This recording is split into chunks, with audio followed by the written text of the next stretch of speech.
Okay. We're going in. Going back. Guys, we're here.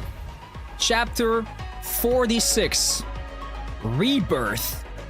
The title of chapter 46 is Rebirth. That doesn't bode well. Whose rebirth? Who's being reborn? Is it the rebirth of somebody on our side? Is it the rebirth of somebody on the other side? Is 6-0 being reborn? Is the queen being reborn? Who's being reborn? Let's find out. Nihilister? Ooh. Sephiroth. Come on, let's go. Sephiroth never dies, what do you mean? Okay, let's go in. We're about to find out. A good student. Chapter 46 is happening right now. Let's go. Could not be person, that's also true. I'm at the target location. Could definitely not be person. Snow White, let's go! I'm at the target location. Good. Stand by. How long do I have to wait? Hard to say. Probably till she shows up. Then I'll search the nearby area. You were provided with sufficient rations. Did you eat them all already? Yes, I was hungry.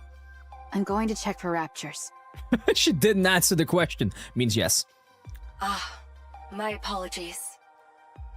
If there are no issues, hold your current position. If you miss each other, it'll only complicate things. I don't have time to waste here. I'd rather use that time to take down even one more rapture. I agree with you, but there's also no need to cause a commotion. If you engage, the noise could draw more of them. That's also true. Oh. Never mind.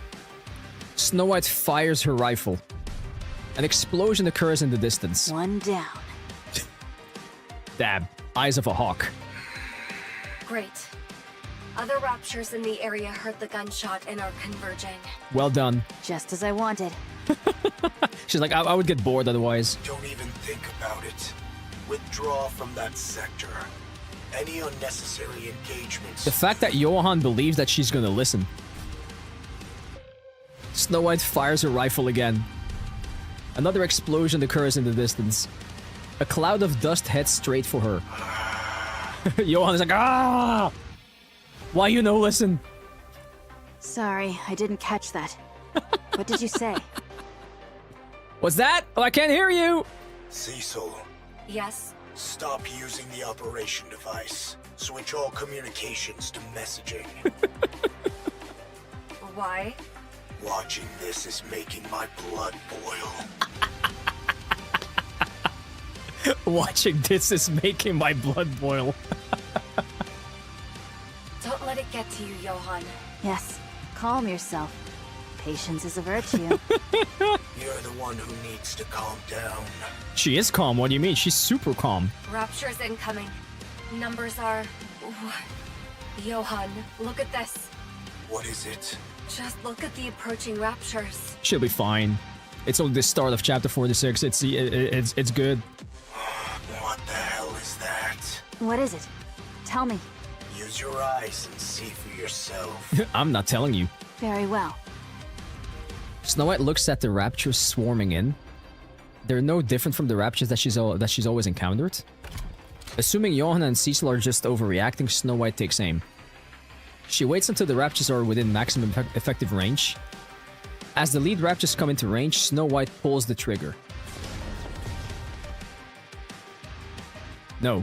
She was about to pull the trigger. Look, oh, look at her face. What did she see?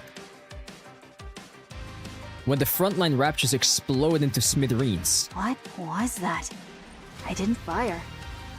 Huh? It came from behind. From behind? That shot came from somewhere in the rear of that swarm and hit the ones in the front line. Nani? Why? No idea. Could they be infighting? No, raptors are brainless idiots. They're incapable of that. Is something or someone hunting them? The frontline units have been annihilated. Rear units are approaching. Unidentified raptures. Engage with caution. Snow White fires a rifle yet again. Yet another explosion erupts in the distance. If you don't know what you're dealing with, strike first. Fine. And counter. Encounter! I love that she says that. I love that shit. Who is it though? Today sure isn't your lucky day. Who's coming in?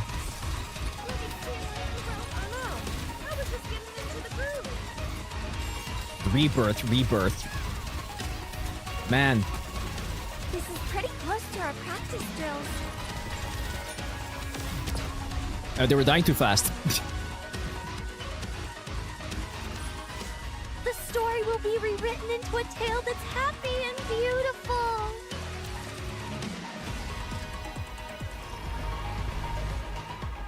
They do indeed look... Wait, they kind of look like that boss that we already fought before, right? Are they completely new raptures? They have legs. It's weird. Let's hurry. There is work By the way, to all be the done enemies when we have get black back. HP bars instead of the usual red. Black, you say? A No, good I student did notice that he looked listens different, yeah, but I didn't really have a reasoning as to why that was.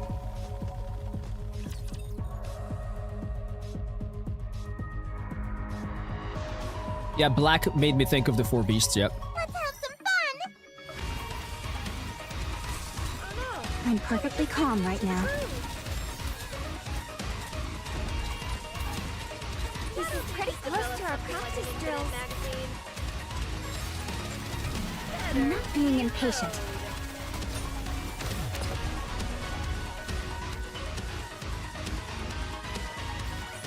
Maybe I should just cover at some point just to have an actual look at them. That concludes today's lesson.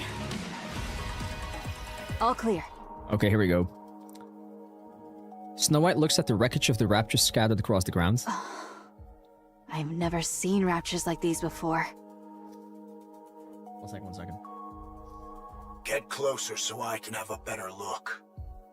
Snow White approaches the wreckage.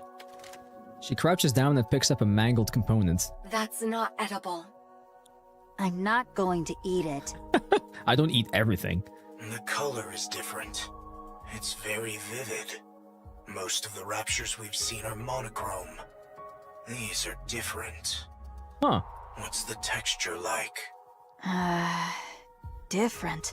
It's not entirely rigid. There's some elasticity to it. They were 3D printed.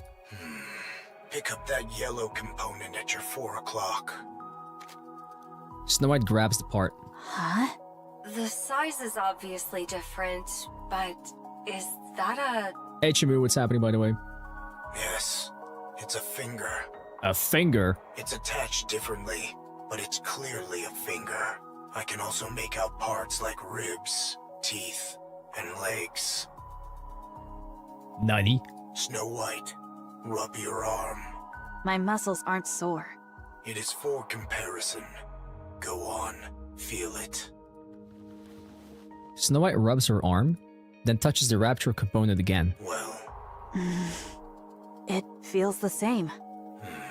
check the core. There isn't any. There's not a core. There's only black liquid where the core should be. There we have it. It's not oil. It's heavier. More viscous. I guess we know where this is going, right? There's no core. Then where is it drawing power from? Secure a sample of the black liquid. We'll analyze its composition in Eden. Understood. Securing a sample. Nayuta's signature detected nearby. Yes, Nayuta! I missed her. Looks like she's finally here. There she is. Nayuta appears riding Mantra. She looks around, frowning. What manner of disturbance is this? Not gonna lie, I've missed her dialogues, I really have. You're late.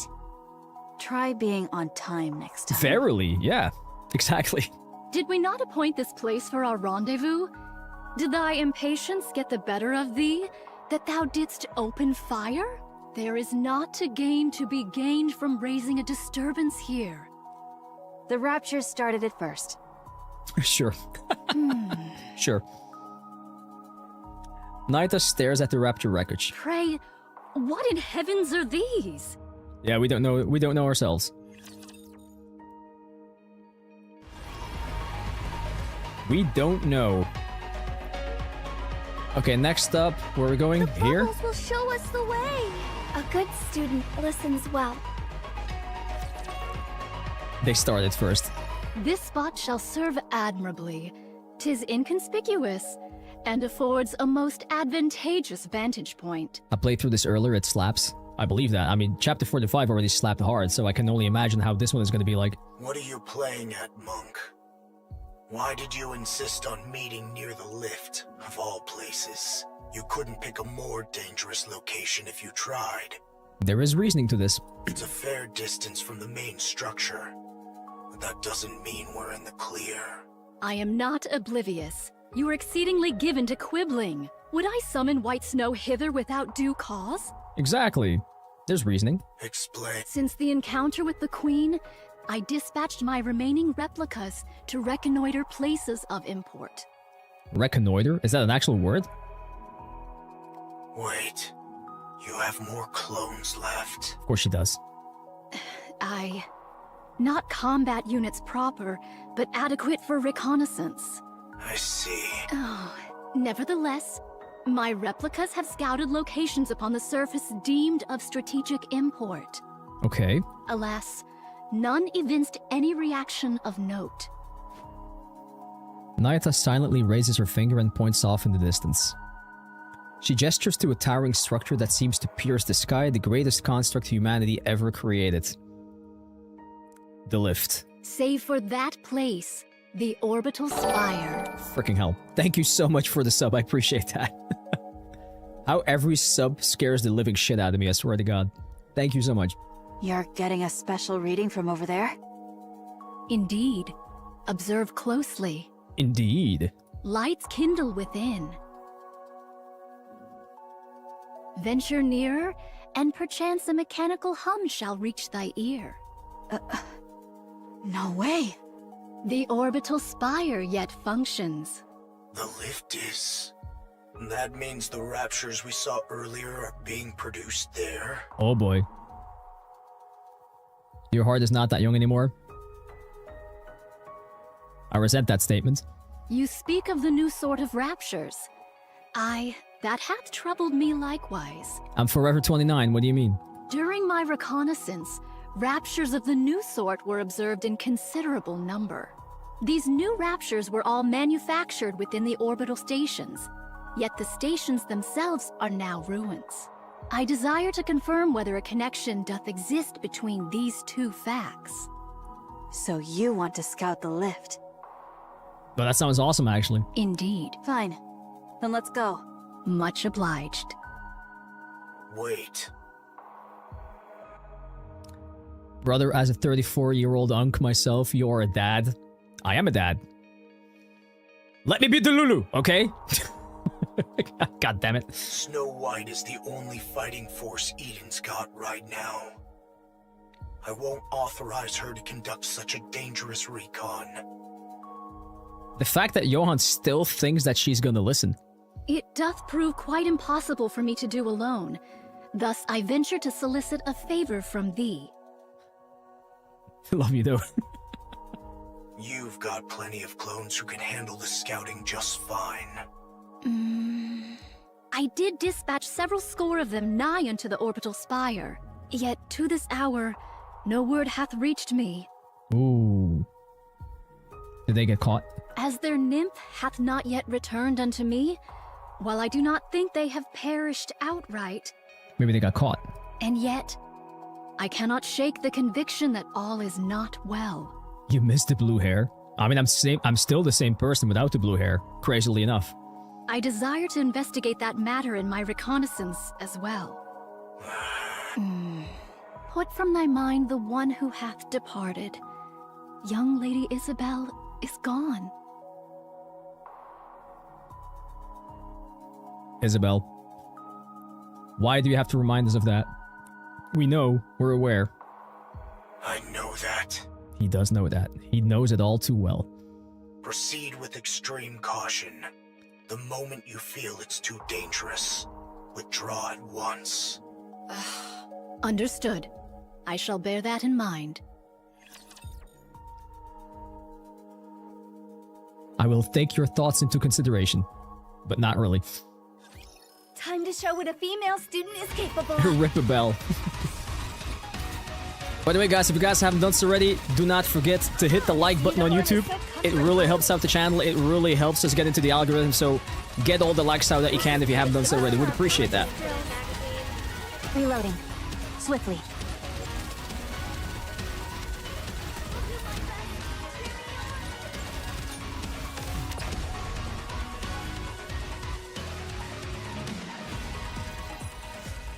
Alright, here we go. That concludes today's lesson. Is it just me, or does this feel like this chapter is going faster than never mind, 50%, never mind. I said nothing.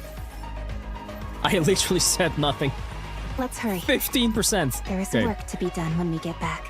We got a lot to do. Never mind. Come on, let's go. There might actually be, like, lots of story stuff still after the final battle here. Are you ready? Then let's go. There's more than enough for you? I believe that. I never doubted that. I desire to draw nearer still, yet it proves not feasible. However, to venture any deeper would be to invite battle. Why avoid combat? I cast no doubt upon thy abilities, nor thy newfound powers, White Snow. Yet why spend that strength for naught? You have to pick apart everything, don't you? Yes, she does. Sometimes the simplest option is the best one. And sometimes it is not. Hence why I am deliberating. Trying to have a discussion with Nayata. Young Lady Cecil, wouldst thou be able to confirm the spread of raptures in the vicinity? There are far too many. There's no point even trying to count them all. Charging in would be a suicide mission. Alright, let's do it. You're out of options. Fall back for now. We now know something's amiss here. That alone is a significant find. We'll pick this back up when arrives with the cavalry. When arrives with... I mean, they could have said the commander. They wanted me to fill in the blanks. Do you think the queen is just going to sit around twiddling her thumbs? What? Nayuta, find a way to scout the area without getting drawn into a fight. Now we're talking. This is not your call to make, Cecil. I'm the one in command here. Johan is slowly losing his power, I think. Letting fear dictate our every move won't get us anywhere, Johan. Especially in a situation like this. Cecil is taking over. With no way of knowing what the queen is up to, we can't turn back now. Not after coming this far. What's wrong? Come. Oh, shit. We're losing communications. Young Lady Cecil, can my voice reach thee? Out. Particle density too low. You two, listen care. Find whatever, then back. Find whatever you can and then fall back. Understood? Ah, okay, there we go. The line goes to static. What caused that, though? Communications are completely cut off. Our communication equipment is functioning normally.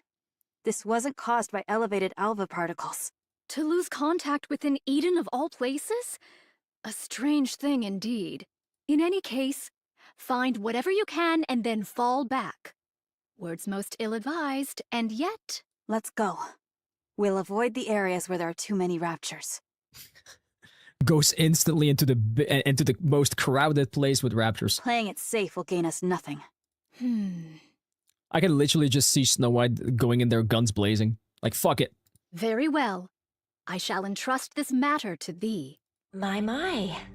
They say people lose their heads when cornered. Oh. Guess it's true after all. Oh. That took a turn. Don't go rushing in now. Oh, You'll get yourself shit. killed. Not you. Young Lady Mirror. Hello. Oh, Rose. I love Rose's design so much. Sword Warden. Who are they? Snow White, youngest member of the Goddess Squad. The 4th Grimm's model. The White Reaper of the Horizon. What an honor to have such a distinguished guest. Identify yourself. Pleasure meeting you. The name's Mirror. I'm an old friend of Nayuta's. Uh-huh, sure, if you want to call yourself that. Someone like her wouldn't have any friends, so who are you? Good observation, Snow. Good observation. Goodness. Quite perceptive, aren't you?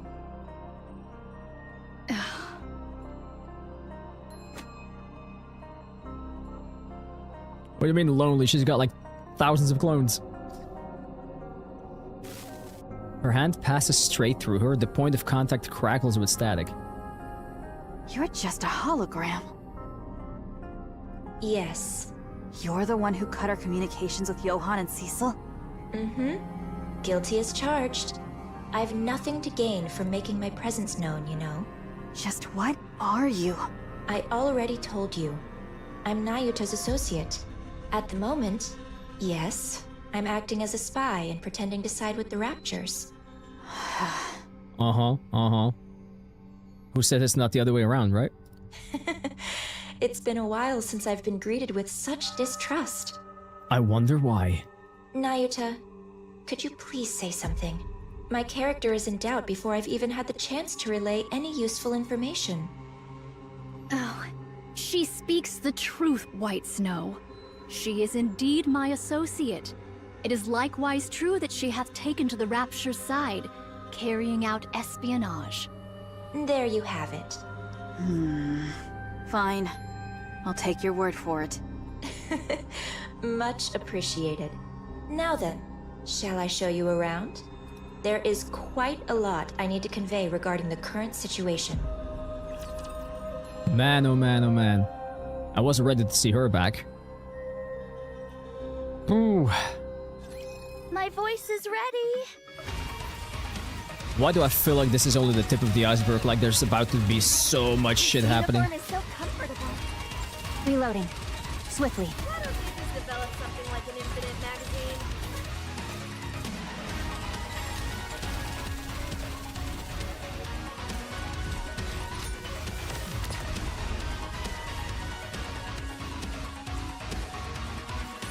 I wonder why there will be. That's what I was afraid of.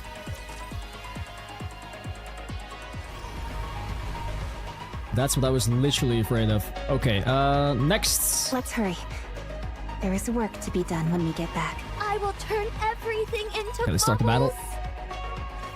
After the Or not. battle at Eden, the first thing the Queen did was roam around, surveying the surface.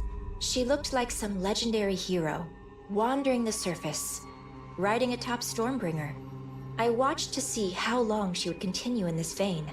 Okay, and? When she settled at the lift without warning. So she's residing at the lift right now. That's her home base, basically. Her hideout.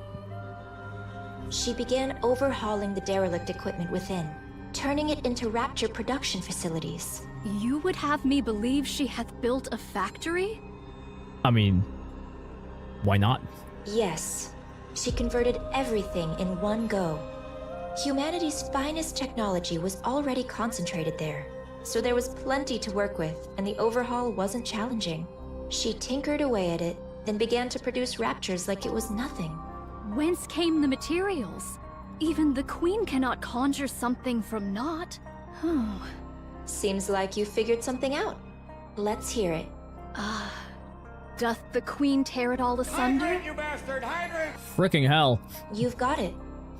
The Queen was deeply dissatisfied with the current state of the surface after surveying it. So she made a decision. She would wipe the slate clean, since the surface wasn't one she envisioned. And just like that, she started producing Raptures at the lift. I see. She hath created raptures that are unlike any known to us now. Which is what explains why they looked so differently. Yes. She used existing Raptures as raw material, and created entirely new ones. That's crazy. These newborns, shall we call them? That explains the rebirth. Okay, there we go.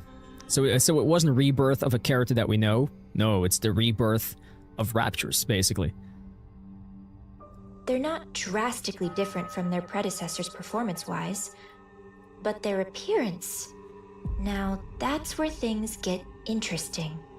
Oh, they seemed to be imitating human body parts. They're imitating NIKKE body parts, to be precise. But visually, there isn't much difference between the two. Is she trying to create her own NIKKEs? Is that what this is? I believe the battle at Eden brought about a significant shift in the Queen's thinking. She gathered Raptures and even heretics as a show of strength to celebrate her descent to the surface. But the bulk of her forces fell, and you all managed to pull through largely unscathed. So she, by the looks of it, she's trying to create her own NIKKEs, and all the Raptures that we're getting right now are like failed experiments or something. I don't know. Failed attempts. Although things ended with her seizing the body of the strongest NIKKE, Lilyweiss, I'm sure that's far from a satisfying result to the Queen. She must have concluded that the current Raptures simply weren't powerful enough. So she's trying to upgrade them. And felt a generational shift was needed. Mr. Singista, what's happening, man? Welcome in, buddy. Otherwise, she wouldn't have gone out of her way to create newborn Raptures modeled after NIKKEs. Basically, same experiments that Levi did. How repulsive. No core could be discerned in these newly born Raptures. Then whence do they draw their power? From dark matter. There we have it. Caliginous material. They use highly condensed dark matter as a power source. It's a versatile substance, so using it that way is certainly feasible. I don't know much beyond that, but since dark matter is the Queen's to begin with, she is another matter entirely. Question, why does the Queen run away when being shot by Dorothy? Eh?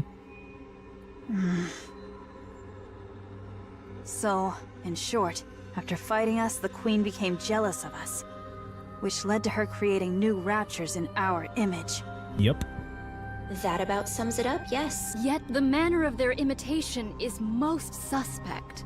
If the Queen deemed NIKKEs powerful, one would expect their forms to be imitated in every particular. And yet the manner of imitation here is most peculiar. Only hands, feet, viscera, and the like doth she see fit to replicate. Something that's really off in how Mira is relaying this. Well, they're experiments. She attaches NIKKE parts to low-level Raptures to see if they function properly. Told you, experiments. And to assess the potential of those parts. If this be true, the Queen's final intent is... That's right. To create a new heretic. There we have it. The Queen's so-called elites proved rather lackluster in the battle at Eden, wouldn't you say? So she's trying to create the ultimate heretic, basically. She wants to create a true elite. One worthy of the Queen she is today. Altruria. But is Altruria already that heretic? Or is that just one of many? How do you know about her? We've met. She even transformed during our fight. My goodness. She really does whatever she pleases. She was mimicking Rapunzel and Noah. Yeah, that was kind of painful to see. That's right. The Queen picked the ones who stood out most to her during the battle at Eden, and modeled her heretics after them. 2 have been created, and 1 is still in the making. You know a lot. Still more in the making. Who are you really? What's your angle? I want a new Queen. Why? Mirror looks at the lift. Because I don't like the current Queen. Well, me neither. That's where we share a thought. You're hardly the trustworthy type. Also true. Who's there? That stings. Especially after I shared such valuable intel. You must trust me. I've been doing all kinds of dirty work at the Queen's side to obtain this precious information. And I'm giving it to you with no strings attached. Uh-huh. Ain't nobody here alive that trusts what you're saying right now. Yes, that's been bothering me too. What is your relationship with the Queen? How do you know all of this? I've had a hand in the overhaul of the lift, the design of the newborn raptures, and in the creation of the new heretics. So you're basically her biggest help? What did you just say? You're like her right hand. Don't look at me like I'm the mastermind behind all of this.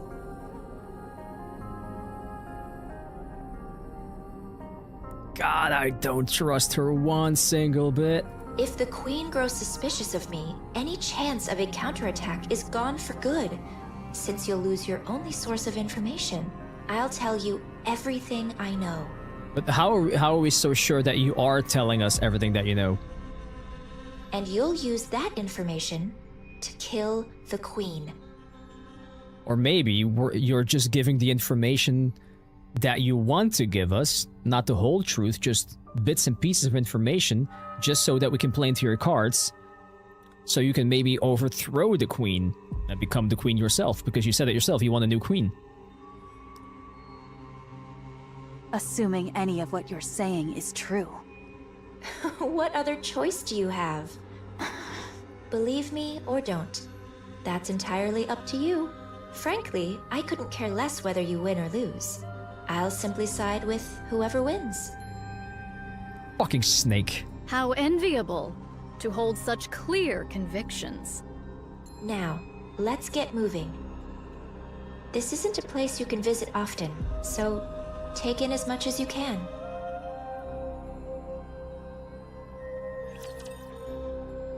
You wouldn't trust somebody with the name Mirror? What is that?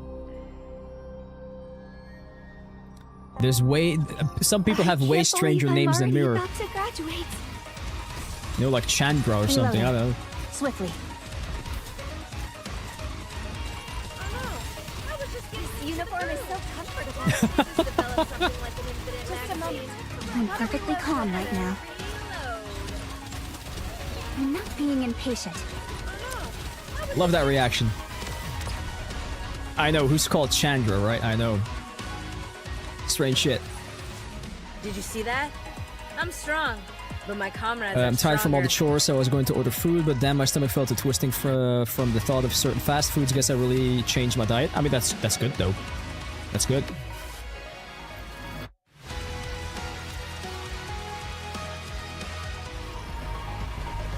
You know a few Judas, so yeah, worst names. What goes on in people's minds when they call their kid Judas? Like, that's just setting them up for bad things. Didn't you remember Mirror said that whoever side wins? Yeah, so you have to watch it unfold first before you can know who wins. Whoever side wins, but she's now helping a side to win. If she would decide not to help that side, maybe the chances of winning would go more towards the other side. I'll follow you closely, teacher. Enjoy making food, man. Okay, what do we have going on here? Come on, let's. I will turn everything into bubbles. Yeah, too little, too late. Judas. No, all people think about when they hear the name Judas is a traitor. That's all people think about.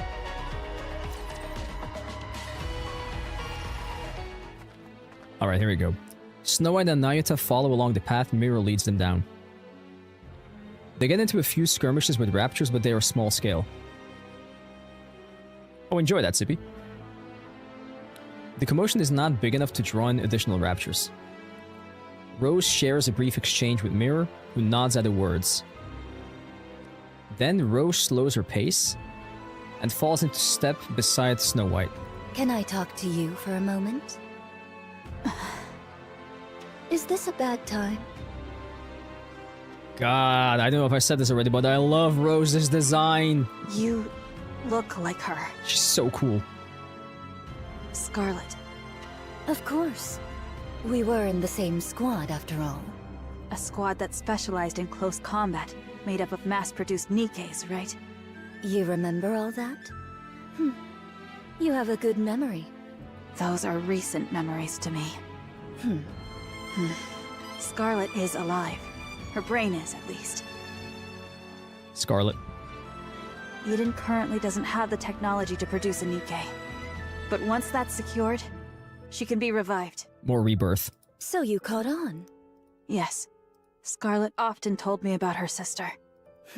Why did you come back to life? I didn't choose this. Mira revived me on her own. What was it she said?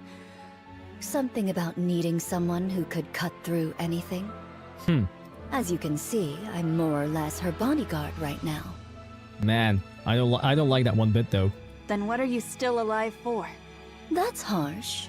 You placed a curse on Scarlet and died. Just as you intended. What unfinished business do you have left? A curse. Yes, a curse. Scarlet was always obsessed with becoming stronger. Just like Rose. Or, if only Rose were here. She was always muttering things like that, thinking no one heard her. The curse you placed on Scarlet gave her the strength to push forward. And it all worked out in the end. But as her sister, that's not something you should have done. You're right. That's why I'm still alive. Huh? Strictly speaking, I cannot die without Mirror's permission. And I could disappear at any moment on her whim. What's the last book you read, Demi? Oh my god, I haven't read the book in a long time. I just don't enjoy it as much. Rather play a good video game. But the reason I'm obeying Mirror and trying to stay alive is because I don't think I've ever given Scar anything good. I ruined the squad in the name of helping her, and made her kill her own sister by her own hand. I've come to realize what a pathetic and awful sister I was. Exactly. So I want to make it up to her somehow. I thought, if I kept living, maybe I'll get a chance someday. But it's not easy. I've never done a single thing right by her. So I really don't know. I don't know what I could ever do for her. Why not meet with her? Well, that's kind of going to be an issue now, right? That will never happen. Showing up in front of Scarlet in my current state wouldn't do her any good. I will simply resign myself to the life I'm living. Do what I can for her, if the opportunity arises. That's messed up, man. Then I'll disappear quietly. If Scar learned about the state I'm in, she would reach out without hesitation. But the fact is, I'm a broken sword. A blade that wounds whoever holds it. You get it, don't you? Ooh. Very well. I won't say a word to Scarlet. Thank you. Ooh, if Scarlet ever finds that out, she's not gonna be happy. Well, since fate brought us together like this, tell me more about Scar. How did she end up joining the Goddess Squad? The strongest squad there is. And what has she accomplished since then? Alright.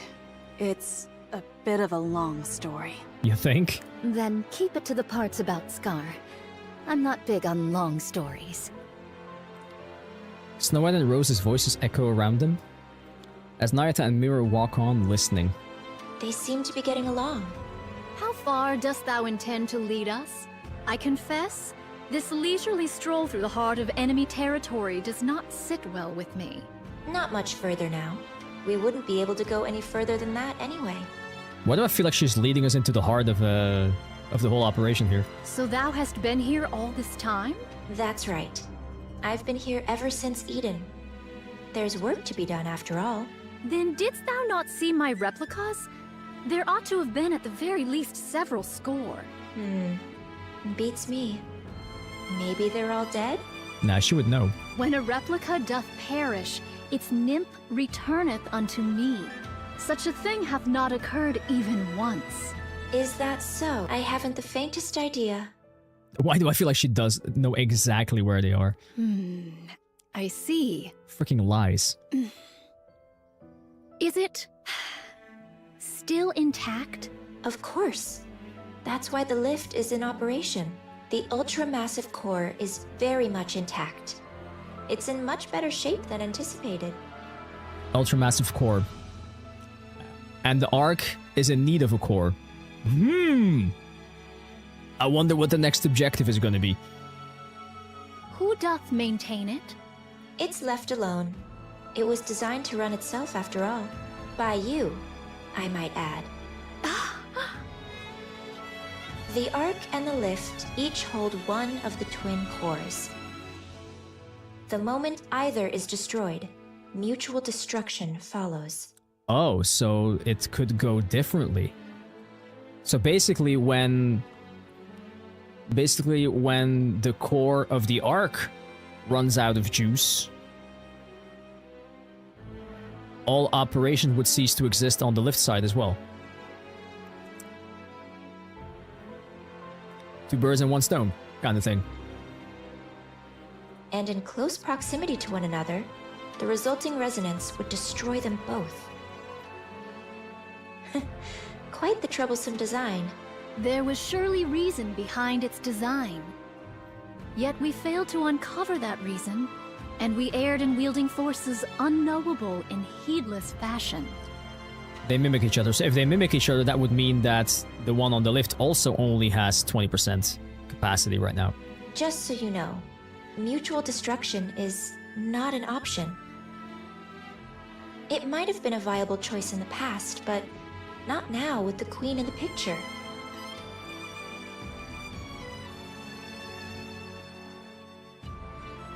I'll be honest, that's a bit far away.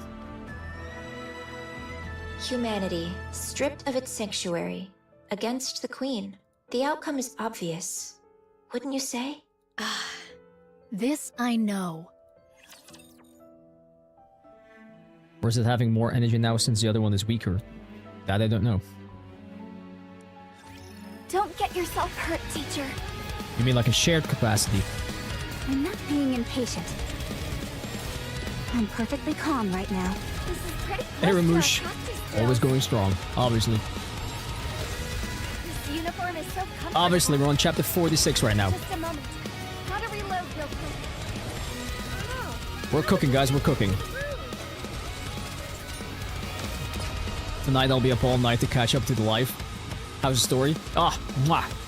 Chapter 45 was already that? chef's kiss. I'm strong, but my And this one is comrades are cooking up some stronger. shit right now as well.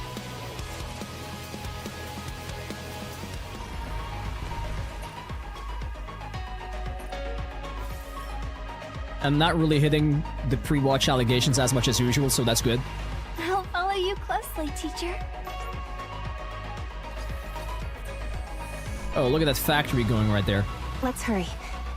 There Lots is and work lots to be and done when lots we and get back. lots of raptures up there. Is this one of those encounters everyone is talking about? Alright, this is as far as we go. Okay, so now what? I don't recommend going any further. We might get caught. Wait, I'm the third in the NIKKE category? Nice. I mean, I don't know how many people there are. 5? I don't know. By your efforts, we have come thus far without great peril. To know the lay of the land beforehand shall alone prove of great service. Take it all in before you return. That's the only way you'll even stand a chance of winning. 1 and 2 are VTubers, of course. I can't win against VTubers, guys, no matter how much I try. I don't have the luscious curves. I mean, I have curves, but they're not luscious. Take it all in before you return. That's the only way that you'll even stand a chance of winning. Sounds like you're saying we'd lose if we fought now. Of course. You have absolutely no chance of winning right now. What if we do and she's just trying to keep us away? You're lucky that the Queen is focused on Okay, fair enough. rebuilding her strength now. Do you honestly think you could stop her if she went after Eden and the Ark this very moment? Probably not. While she gathers strength, you must do the same. So it becomes a race of who gathers more strength. By any means necessary. Just stream with your Demoro model. Make that one into a VTuber. I am backing the losing side here. Siding with the queen would make things so much easier. But aren't you already kinda siding with the queen as you're helping her? And yet, I'm going this far because I genuinely want you to win. So please, don't disappoint me. Talk is cheap. Give us something useful to work with. Agreed. Fine. That's the reason I brought you here anyway. Rose? All right. Rose heads to a corner, then proceeds to perform a peculiar sequence of steps. Ho! Hast thou brought us thus far merely that Sword Maiden might unveil some secret dance techniques? Yes, Nayuta, obviously. That is the reason. Come to think of it, Red Hood did a tap dance the day we first met Scarlet. I told you we should have changed this. What's the harm? Besides, this way, no one will find out by accident either. The moment Rose completes her steps, the corner crackles to life. A human-sized container emerges. Optical camouflage, huh? Would you mind opening it? Bodyguard. I'm nothing but an errand girl. Yes, you are. I have no physical body. I don't have much of a choice. Yeah, how convenient, right? Rose presses the button on the container. With a hiss, the contents are revealed.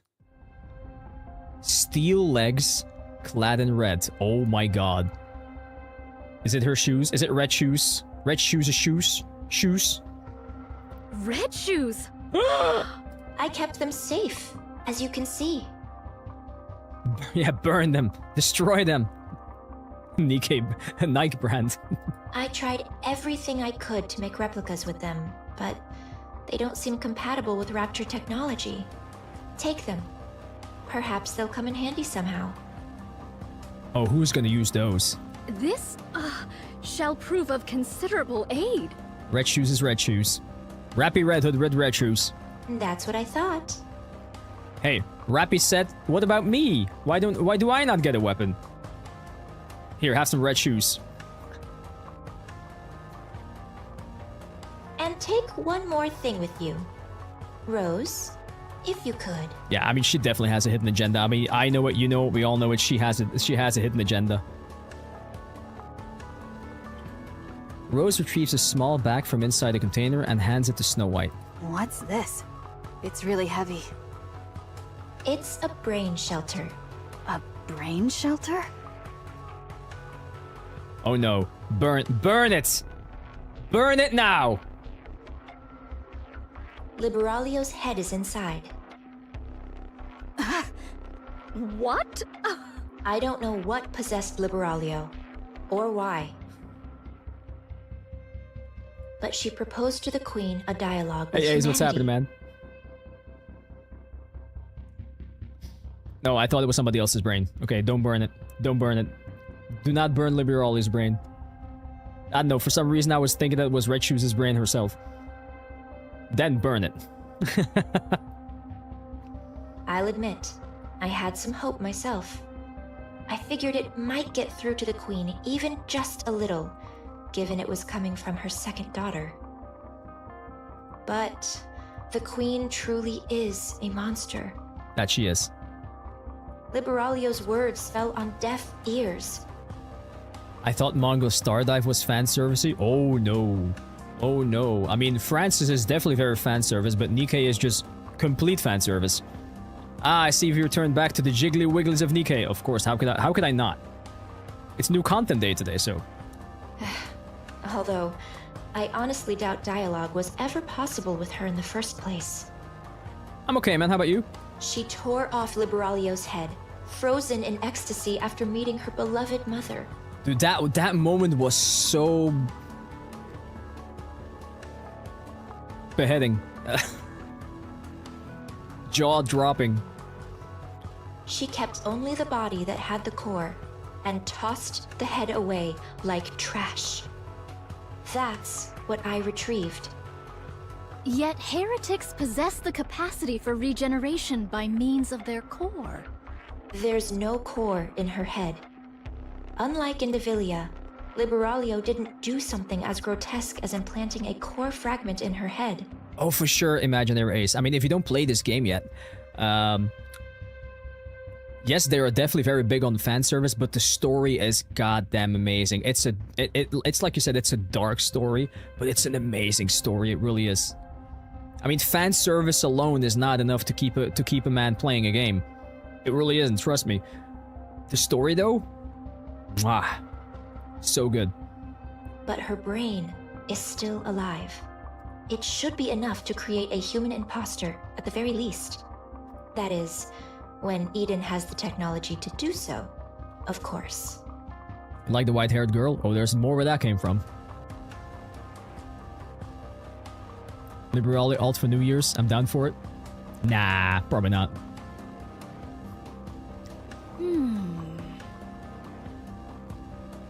She's a heretic who spent nearly a century slaughtering humans on the surface. Oh. Well, then just stick to the story. Then just stick to the story.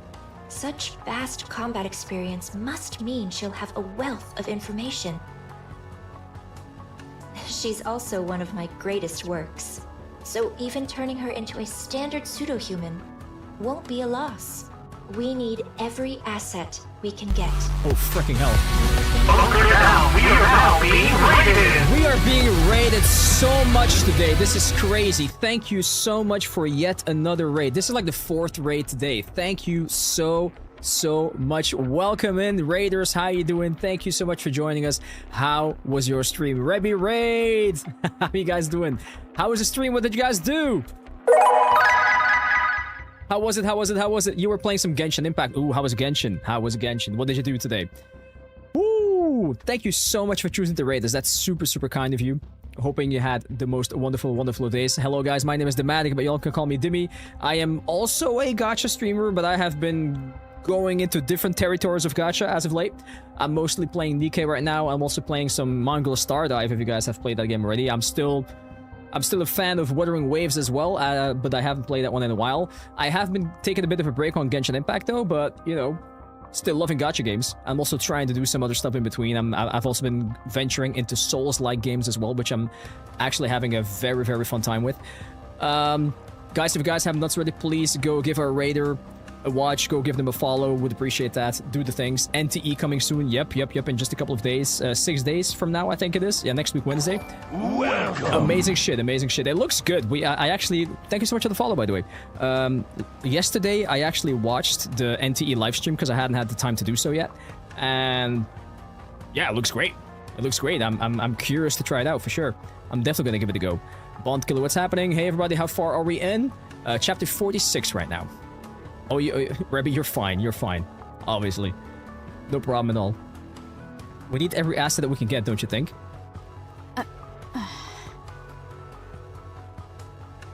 Alright. It's time for you to leave. We stuck strictly to inconspicuous routes, but if we stay too long, we're bound to get caught. Am I the only one that thinks that we're about to get caught? I think we're gonna get caught. See them back safely, Rose. They'll start to suspect something if I'm away from my post for too long. So we only came here for the red shoes, that's all? Yes. I guess the saying's true. When the cat's away, the mice come out to play. The question is, which one are you in this case? Are you the mouse or are you the cat? The Queen not present at this moment? Yes. Remember how I mentioned those new raptures use dark matter as a power source? Uh-huh. She's gone to gather some. Okay. The Maleficent Beast Quartet. Beast mentions. That's right. She went to steal the dark matter that the 4 beasts painstakingly scraped together. Oh, phone call. 1 second, guys, 1 second. She went to steal the dark matter that the 4 beasts painstakingly scraped together. Oh.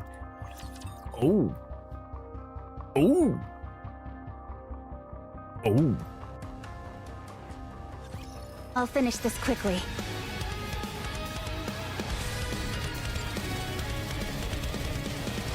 There's people proficient at lip reading. I'd like to see them try. I would really like to see them try because I am not a native English speaker. I speak Dutch, and I speak Dutch in a very, very specific dialect. I would love to see them try.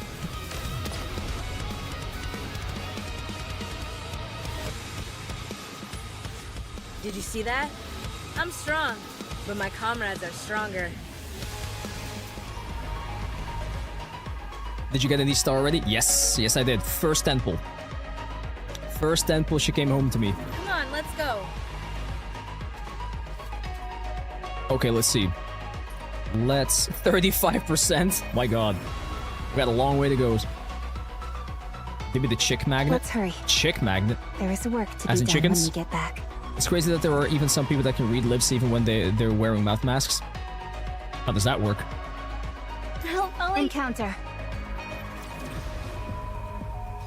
Yeah, I got really lucky Are with my you pull. ready? Yes! There they are! Oh, it's been so long. I'm so happy to see them back. And all of them are here. I think. Fuck yeah. Although there's one specific beast that I'm not that prone to see back, and it involves needles. Not necessary. It's not necessary. Okay, let's see. Are you ready? Yeah, there's nothing in particular I need to pack. Which one of the 4 beasts is your favorite, by the way, guys? I think if I had to choose between the 4, I would probably go Behemoth. I do love Behemoth. I think she's awesome. Yeah, Behemoth for sure, for sure. Everybody, Behemoth, Behemoth, Behemoth, Behemoth. Love that shit. Oh, Ziz. Oh, there we go. Okay. A couple people Ziz. Behemoth. And Ziz. Bahamut, Bahamut scares me. Bahamut literally scares me. For reasons. What about you, Bahamut? I, the incomparably clever Bahamut, am not yet finished preparing. We will never be prepared for you, though. I can't decide which book to take. Can somebody please tell her to stop holding the book upside down? When will she learn? What book? Don't you know? Books are nourishment for the mind. No matter where one goes, books are an absolute necessity. You know that you have ebooks nowadays, right? Bahamut, why are you always reading books? Knowledge is a weapon, Levi. One must always keep it sharp. She is so smart that she can read every book upside down. Particular physiques are weird. Oh, that's because of the machinery or weaponry behind her that's pulsating, and obviously that makes her pulsate as well. It's not abnormal. Your knowledge is a weapon, all right. Something you swing around that leaves people dazed. Precisely. It's gratifying to be surrounded by fellows who truly understand. Yeah, that's not what you meant, but okay. I'm surprised you actually agreed to help the young man. I promised him I would. God, I love them. Yeah. You're not the only one. You're not the only one. How you liking the new chapters so far? They're absolutely fantastic. And from what I hear, something major happened. Come to think of it, you visited Eden before, right? So you're already familiar with this place? Sure, I've been there before. But I doubt they'll welcome me with open arms. What did you do? Let's just say we got off to a rocky start. That's putting it mildly. We got off to a rocky start. We're doomed. We'll be lucky if we don't get intercepted along the way. Well, the young man probably gave Eden a heads up already. We should be fine. The young man. Yeah, I guess it'll be fine. It'll be fine. Right?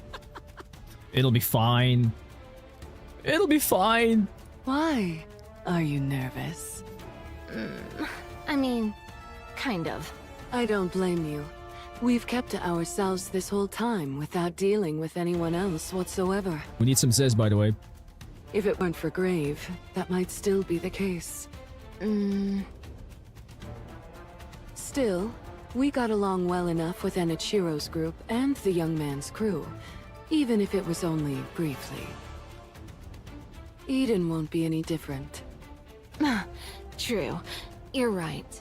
First meeting jitters are perfectly natural. But conversation is the cornerstone of evolution. Hey, Freedom Fighter, what's happening, man? The Jelly Beans, thank you so much for the follow. Conversation is the cornerstone of evolution. Took her long enough. New encounters beget new dialogue, and the exchange of new knowledge. I, the brilliant Bahamut, can hardly contain my excitement. I know, I can tell you're quivering with excitement. I await the magnificent moment, my profound knowledge, and Edens converge. Are we seriously taking her with us? Yes, we are. I'd say a fight's liable to break out before long.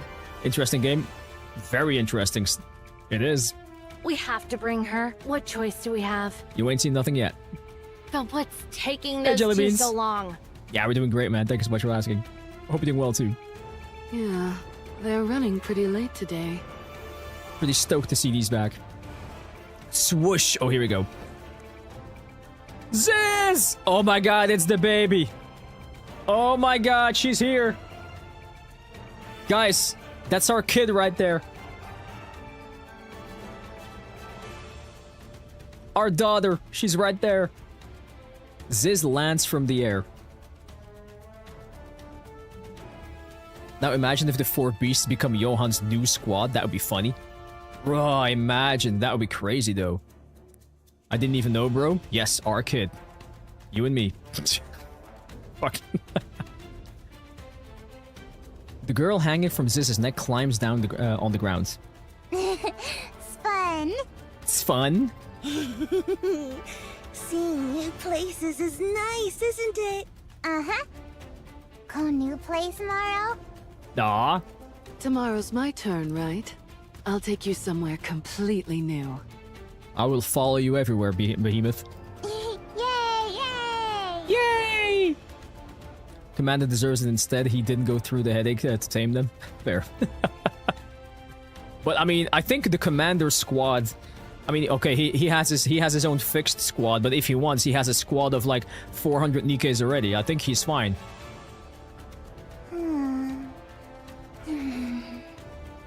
Hey Maurice, what's happening?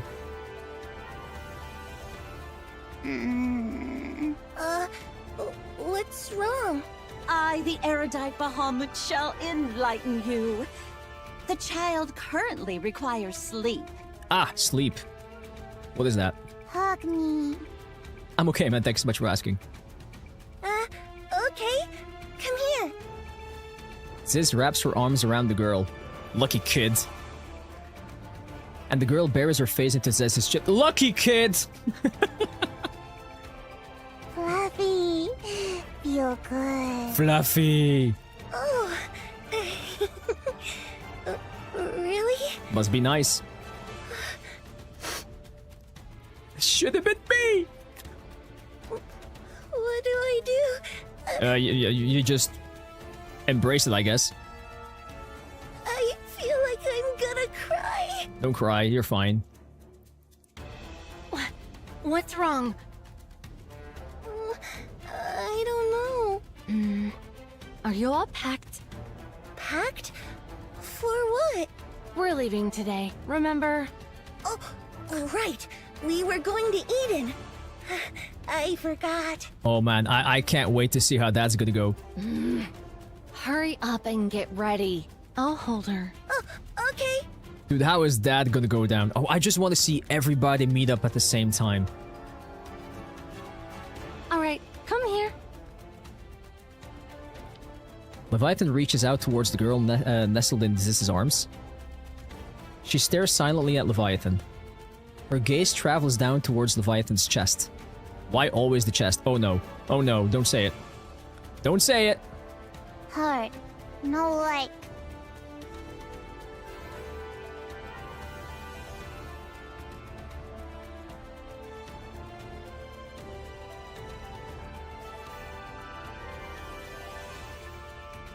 Poor Leviathan. You little brat! Oh boy. Come here. I'll hold you. Oh ho ho. The girl settles into Behemoth's arms, tucks her head in, and nuzzles against her. My god. Fluffy! Everybody being jealous at this point. Yeah. Fluffy, isn't it?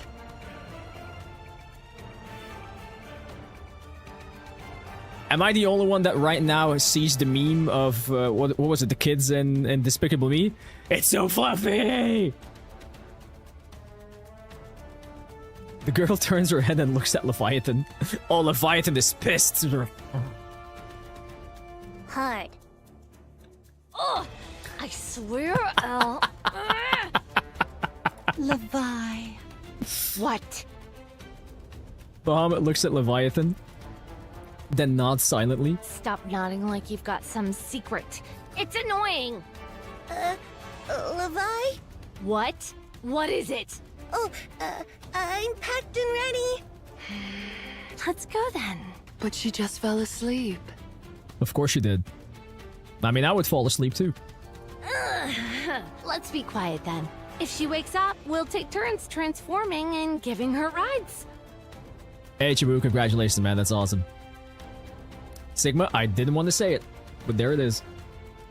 If we don't let her ride while we're transformed, she'll throw a fit.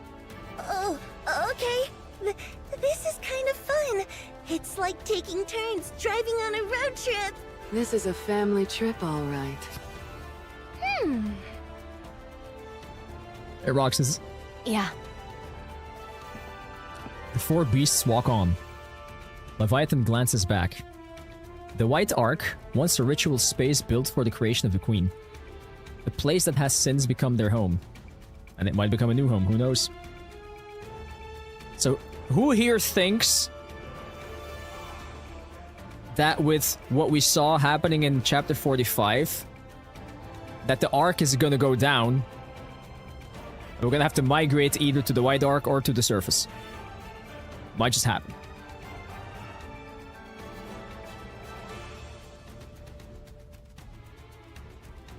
It was wrecked by Liberalia, but even the process of restoring it was enjoyable.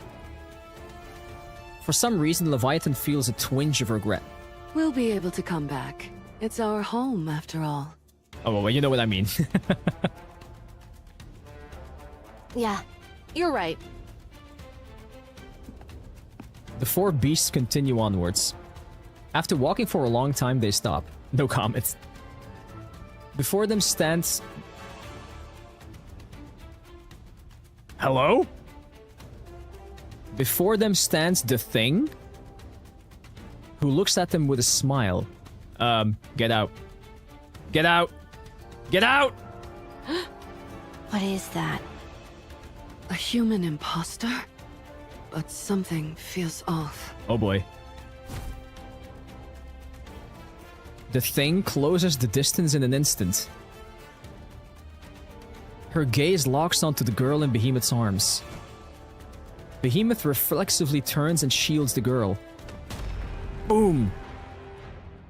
A thunderous roar echoes out. The music just shifted.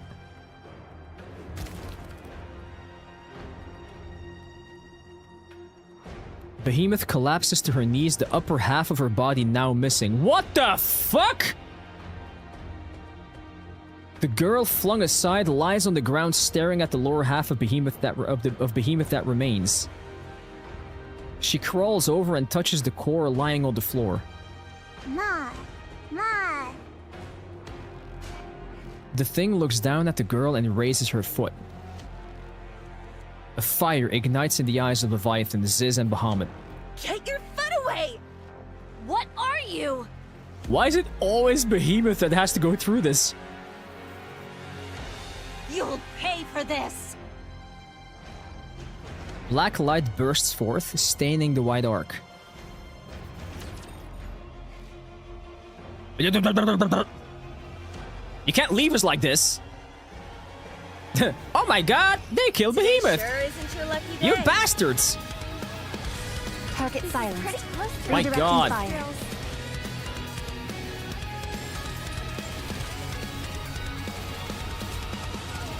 Is she the thickest though? I think Ziz is the thickest, no?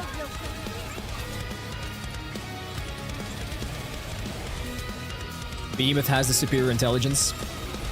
Yeah, take out the strongest one first. Beautiful memories of my campus life.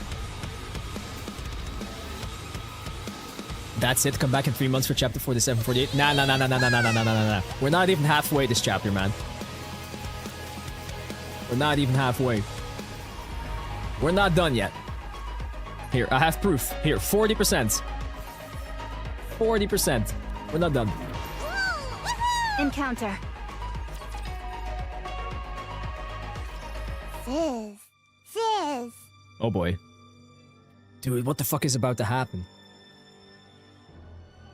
Is she gonna destroy the 4 beasts and kidnap the kid? Ziz does not move. Her wings have been completely torn apart. Bahamut? Bahamut is motionless. Half of her upper body has vanished. What the fuck? Bye. No Leviathan.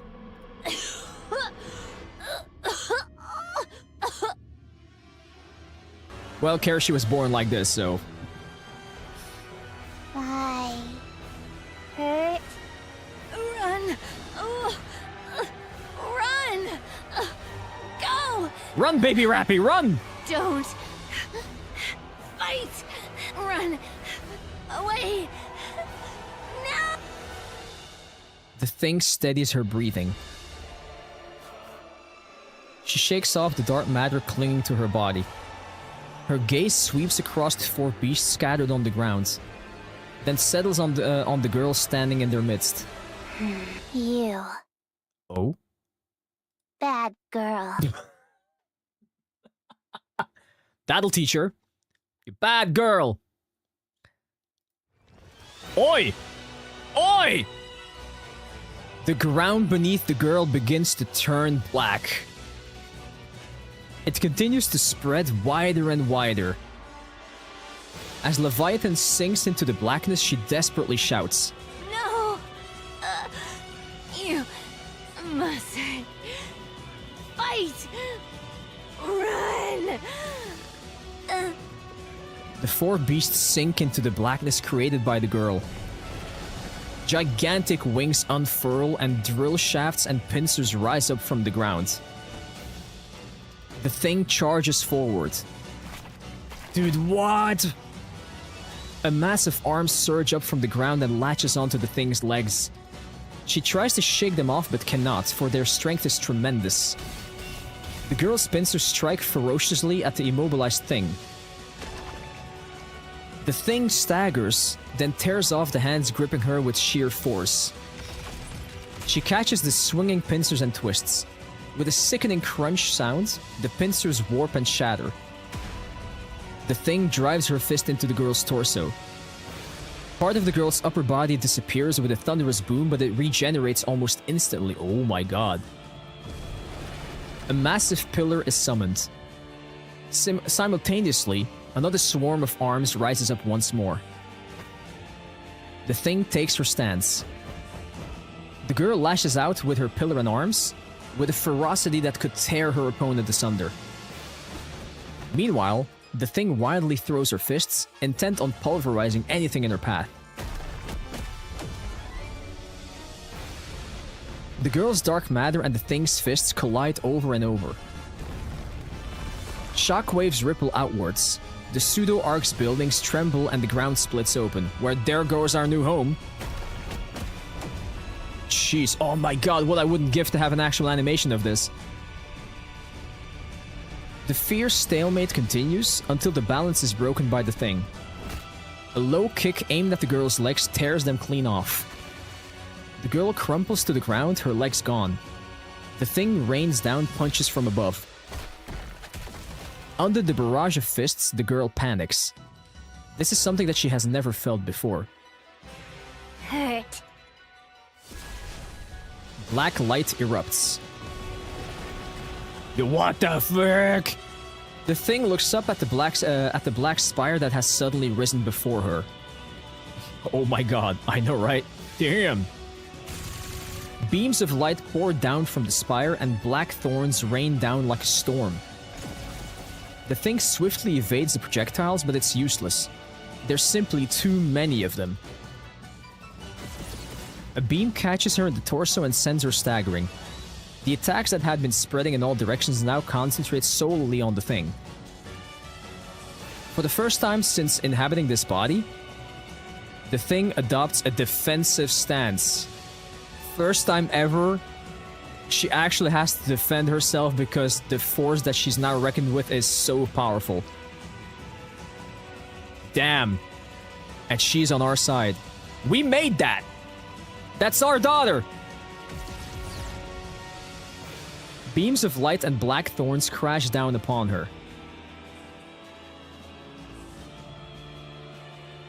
After raining down attacks for a long while, the girl looks downwards. Queen versus queen. There's so many potential queens in this game, it's insane. The thing is on one knee, staring up at her. Dude, look at her. Half of her face is gone, man. Die. Bruh. Oh, never mind. I thought like half of her face was gone, but it's just a transition. I was like, what? Dude, this is crazy though, man. Massive pincers, pillars, and drill shafts burst from the spire. All of them pointed downwards. The thing looks up at the hey. It could happen that half of her face is ripped off, okay? Have you seen what happened so far? Pure force. The thing looks up to the colossal black spire looming before her. She shifts her gaze to her own body, then back at the spire, and back to herself. Dude. She's worried. Damn. Fury spreads across her face. She is angry because she's getting her ass handed to her. At that moment, Leviathan comes flying out of the black spire. Stop! Enough. No more fighting! But I'm winning, Auntie! Bye. The girl points at the thing. Bad girl. It is a bad girl, you're right. Die. Yeah, die, kill! Finish it here right now! Save us the headache of the future. No! Don't kill her! You don't need to do that! Leave the fighting to us. Yeah, because you did such a great job before. She was winning! What do you mean? So just stop! All you have to do is sneak bites of grilled fish, hitch rides on us, and go for walks. Leviathan is like, no, we're the ones taking care of you, not the other way around. Just be a kid. Let us handle things. Just snuggle up and sleep in our arms! You don't have to fight! No! Hard! She hurt you. Aw. She's protecting her aunties. Bad girl. We're fine. We're not hurting anymore. She was winning! Why do you ruin this? So don't. Let's just go. Let's go. Okay? She was winning! This feels like such a wasted opportunity, man. Okay. Okay. The black spire disappears and the four beasts are left floating in midair. Ziz! Yeah! Ziz's wings spread wide. She carries everyone and quickly takes flight. Shift Up Riders be like, nah, not today. Yeah, let's leave that for 4.0 anniversary or something, you know? It's important to know that Leviathan doesn't know that this is the queen. She carries everyone and quickly takes flight. The thing watches them go with fury etched across her face. A win's a win, I respect Levi, but a win's a win. Yeah, even after transforming. Thank God they're all okay. What was that thing? It looked like a pseudo-human. That was the queen. It certainly had the appearance of one. We don't really know if only one could actually win, just that she was putting the queen on the back foot. That is true. I mean, we don't really for a fact know how that fight would end. That's true. But it was unbelievably strong. What even was that thing? Even I, the ever-astute Bahamut, cannot say. The never astute Bahamut. Ma. Yes. Yes, you saved us. Thank you. Uh-huh. I scold bad girl. Yes, you did. No more fighting, though. Okay?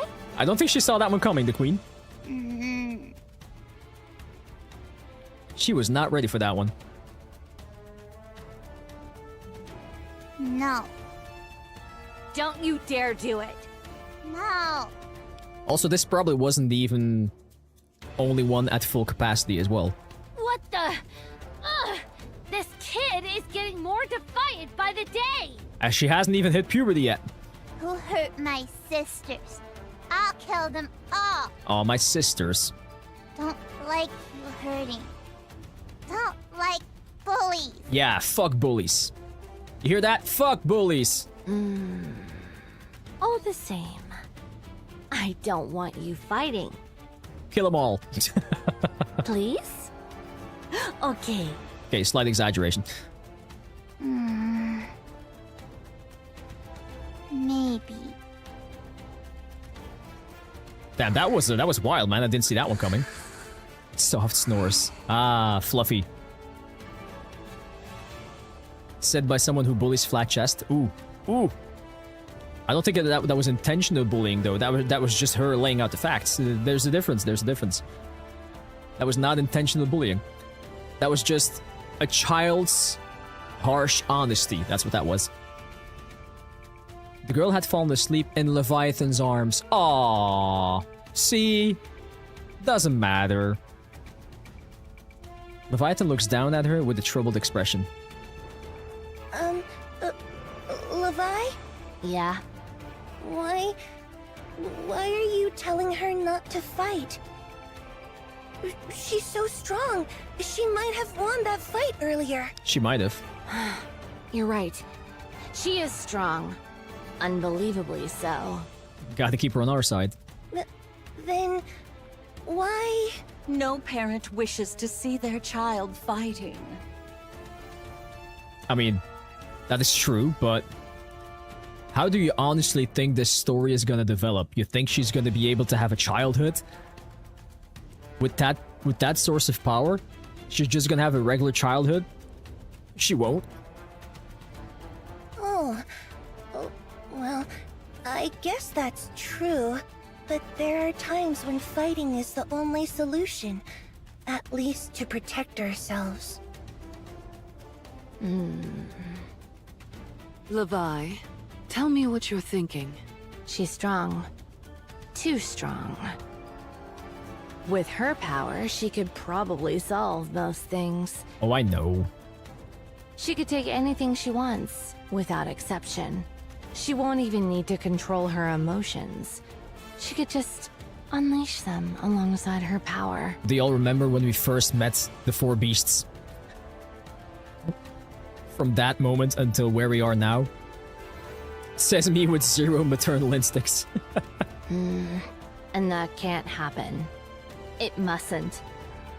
If she repeatedly uses her power every time she wants something, she'll turn into a real monster. Yes, but she was protecting her sisters in her mind. But why not? Why don't you want her to become a monster? It's a good scene. Is it because you promised Siren her power would only be used for good? Ah. That's part of it.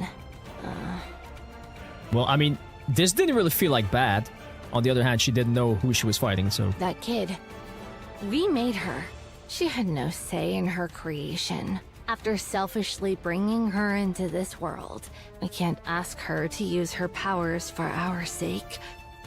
We can't ask her to become a monster for us.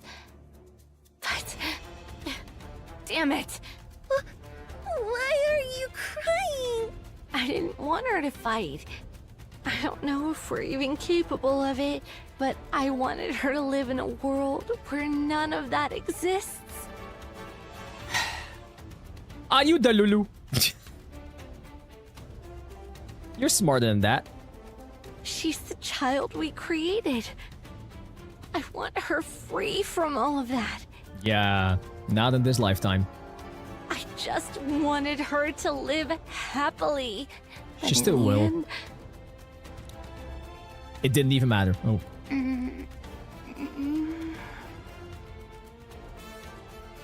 The girl wakes up. Now, she is having very short naps. She lifts her head to look at Leviathan. Why? Don't cry. She reaches out and wipes Leviathan's tears. This is why I keep crying. The child will grow up right. She will. She won't become a monster. Ever. Yeah, we can do it. Let's make sure of that. Now I just can't wait to see her all grown up and on maximum capacity power. Oh god, I can't wait to see the day. That would be crazy.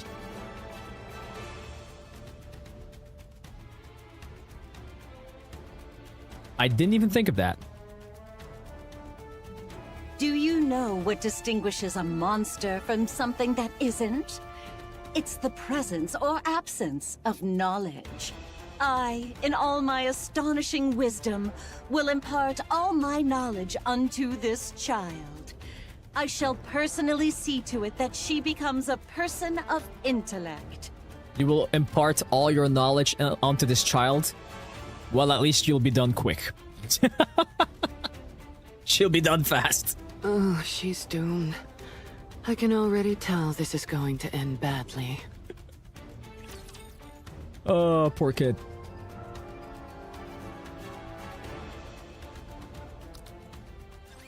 I can't believe I'm already about to graduate.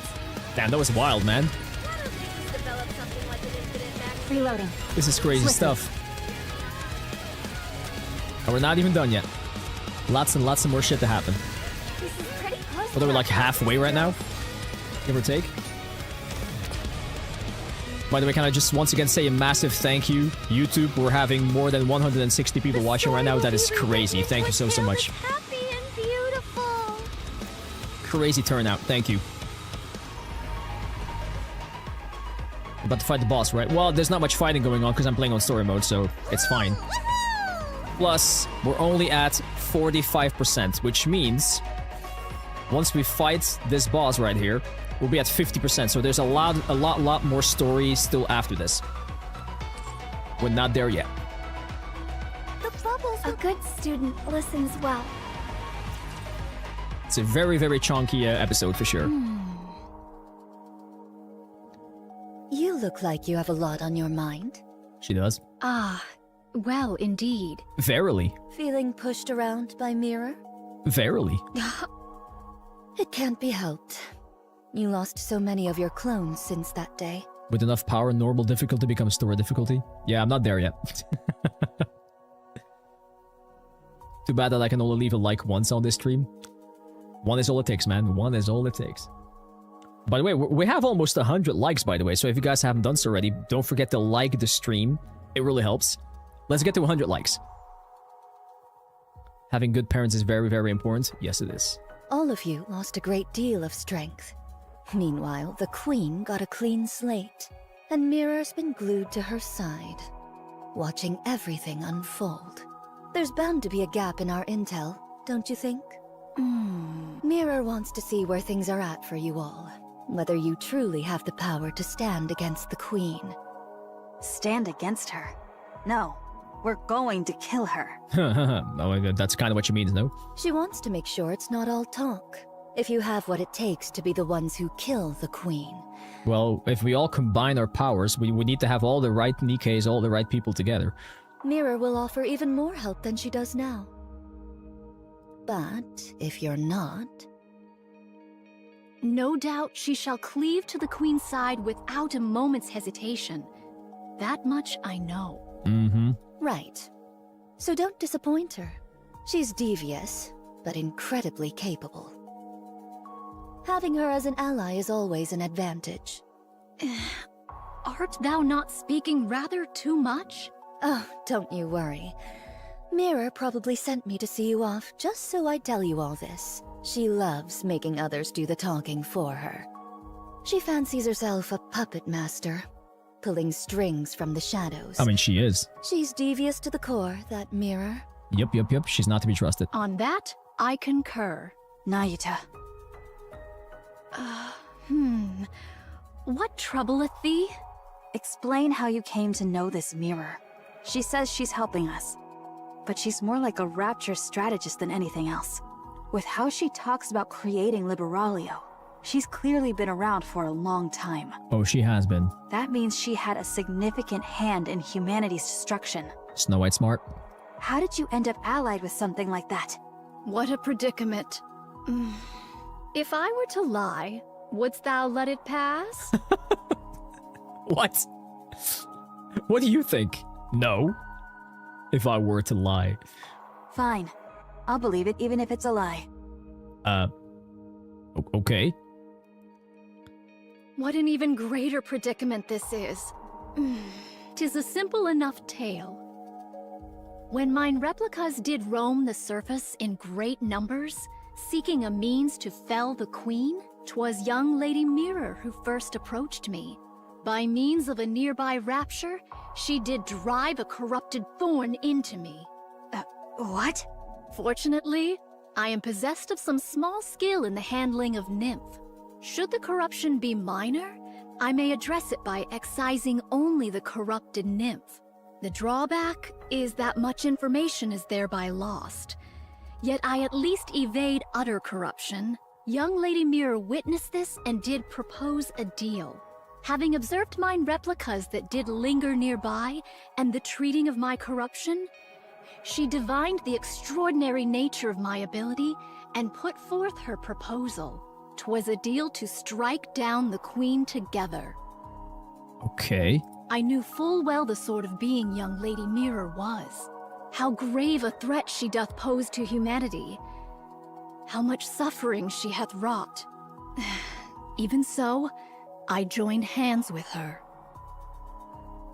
Can we set her on the VPN protection? Why? I coveted the knowledge too greatly to forego. However many replicas I may possess, there is no means of learning the Rapture's inner affairs. I mean, I think there is one thing that we can at least agree on, right? Is that even if we do end up getting the Queen down, the Rapture Queen down, that is not where it's going to be ending. The next threat will be luring around the corner. That much we know. Thus I joined hands with her, and much was brought to light. 'Twould be a falsehood to claim I felt no self-reproach over that decision. Even so, to secure victory, I shall stoop to any deed whatsoever. I had thought thou wouldst speak of the path to victory, yet thou dost refrain. How unexpected. And are you sure you're okay? Very well. I respect your decision. Define okay. Many thanks. We're here. There's an underground tunnel from this point that'll get you out quickly. Stay safe. And if Scarlet happens to wake up, don't mention me. That matter will not be resolved so swiftly, but very well. This is them already telling us, guys, you're not getting her back anytime soon. All of you, get moving. Ego Vista has caught your Damn it. Ego Vista? Huh? Oh boy. Huh? That's the boss that they showed, right? The sound of something tearing through the air echoes from the distance and rapidly approaches. What sound be that? This complicates things on so many levels. Let's evade for now. We can't exactly run from something if we don't know what it is. Yes, you can. Just run. Just run. Exactly, just run, get out. Something enormous slams down. The ground splits and nearby buildings collapse. Snow White stares at the massive wall blocking her way. A towering wall, smooth and flat. The wall slowly lifts, revealing its end.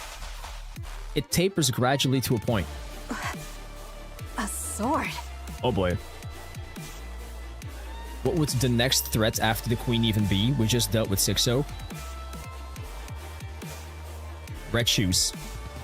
She's like right there. Do you trust red shoes? Because I sure don't. A sword? A sword, you say?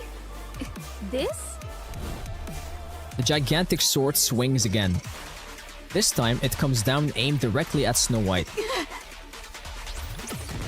7 dwarfs unleashes fire. An explosion hits the descending blade, knocking it off course.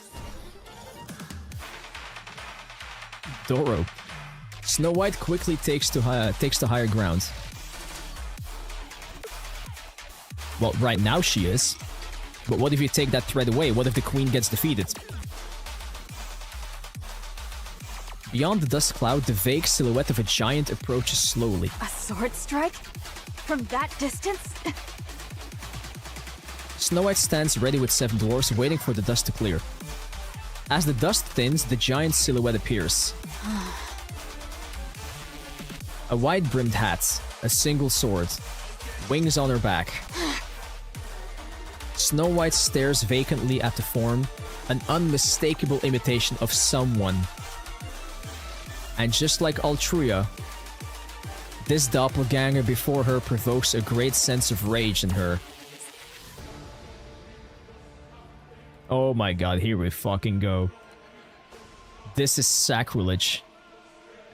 A desecration of her comrades who risked their lives in battle.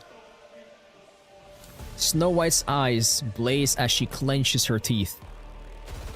Without any further hesitation, she unleashes her attack. I'll kill you!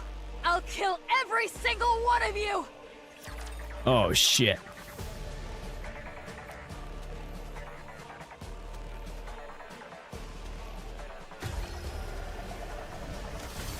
Look at him though. Ah! I hate you.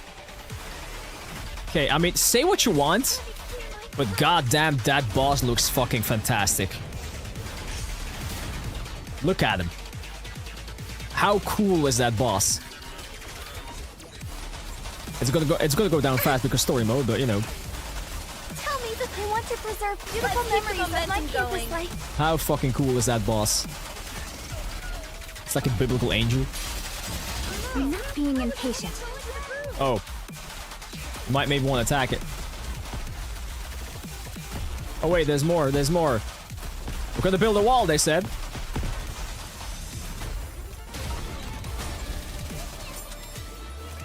Tell me that they want to. Sorry to break it to you, but this is the end. Hate them with all my soul, but damn, they look cool. Pretty much. Pretty much. Down, boy.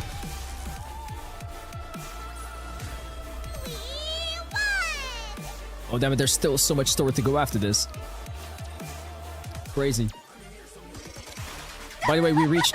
Oh my god! I just now for the first time saw the face! Holy!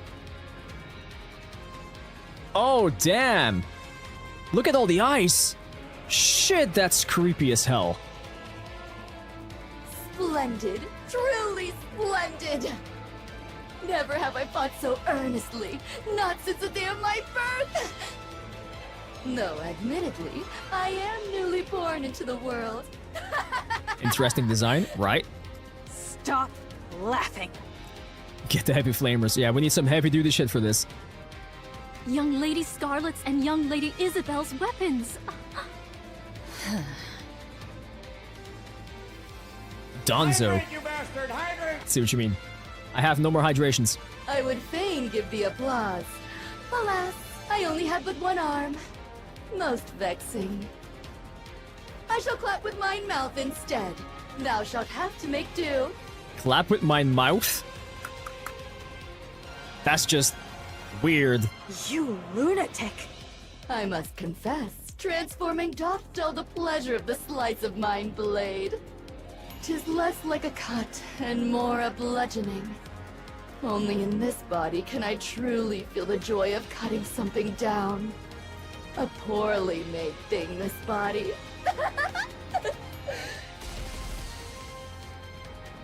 Snow White fires a barrage of missiles. Oh! Ego Vista's arm detaches. The sword it's holding lashes out like a whip. With precise cuts, it slices through the incoming missiles before they can even explode. The sword then swings towards Snow White's head. Snow White tilts her head slightly, evading the strike. The Matrix. My apologies. 'Twas a reflex. My name was merely to deflect the explosives. Surely. Though thou art not blameless either, attacking in the midst of conversation. Doth such conduct not violate the way of the sword? Spare us the falsehoods. 'Tis plain to any soul that strike was aimed with intent. Oh, hi, Riku. Nay, nay. 'Twas a mere mishap, as I said.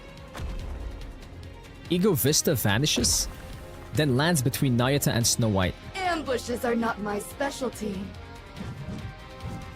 The sword swings wildly.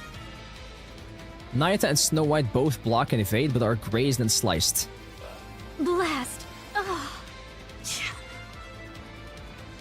Precisely refined close quarters combat. Neither Snow White nor Nayata have experience against a sword-wielding opponent. They couldn't have. Against Raptures, gunfights are the standard. Some Raptures do engage in close combat, but their attacks are nothing more than straightforward physical aggression. Hope you had a good one, man. But Ego Vista plays mind games. She targets blind spots and vital points. Nayata knows self-defense, but not at a level to face a master like this. Against the Master of the Blade, neither can mount a single counterattack. Sword meets sword. Rose! Oh shit, oh this must be so weird for Rose. Rose blocks Ego Vista's strike. She's literally fighting part of her sister. Well, well. If it isn't Mirror's puppet, what exactly dost thou think thou art doing? Who knows? Perhaps facing a sword wielder after so long stirred my spirit. A hollow husk with no blood to boil. What rubbish dost thou speak? Rich words coming from something that imitates humans.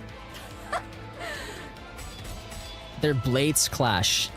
Man, I am missing out on so much good cutscenes here, man. Why didn't we get a cutscene for all this stuff? From a distance, Mirror watches. This is no... This is no good. They really are completely helpless. Even with half their forces remaining, they're struggling this much against a single newborn heretic. Well, she's already jumping to conclusions. Altruria's retreat was likely due to that strange wall. These new raptures will just keep getting better. The Queen will secure the dark matter, and those half-baked things aren't going to pose an obstacle to her. Eden is still devastated, and the Ark shows no sign of mobilizing. On top of that, Marion's gene is now in the Queen's hands. I've decided. Oh boy. It's a shame to abandon everything I've invested, but the Queen is on a whole other level. Perhaps her descent was the problem from the start. There's no other choice. This is the right call. What a waste. Both Marion and the Ark. Such a shame. What? After all that effort I've put in, the Queen obtaining a new body was the deciding factor. Otherwise, she could have been stopped. Right. Time is infinite. Well, I guess you might be making the wrong call here. I'll just have to look for the next opportunity. With a quiet crackle of static, Mirror vanishes. Yeah, she doesn't know that, no. Rose and Ego Vista's blades clash in a flurry of exchanges. They are evenly matched, but one side begins to falter. The difference in physical specs is overwhelming, but the difference in swordsmanship is overwhelming enough to cancel it out. Rose drives Ego Vista back. Impossible! How? Experience. You were going on about the way of the sword. You should know how meaningless ideals are when they're bereft of power. Silence, thou empty husk! Who's the empty husk here? Ego Vista swings her blade in desperation. Her movements are wide and sweeping, the kind that happens when emotion overtakes the body. Rose ducks and raises her blade. All she needs to do is lightly deflect and charge forward to pierce the core. As expected, nothing beats Scar's swordsmanship. Hell yeah. Ego Vista's blade drives deep into Rose's upper body. Oh shit. Rose collapses. Rose! A pity. The sword was too worn, too frail to endure mine strikes. That it should end thus, I find it nothing short of regrettable. We need to win, guys. We need to win here. Snow White levels her gun at the stunned Ego Vista. She glances towards Nayata to call for backup, but sees her staring into the distance, her face frozen in horror. We are undone, just as I feared. We are undone. We ought not have joined hands with an outsider. Snow White follows Nayata's gaze. Oi? Wait, what the? This music. Dozens of glowing red orbs of light hurtle towards Nayata. Yeah, this art is crazy. Mantra! A thunderous roar echoes in the distance, sending vibrations rippling through the air.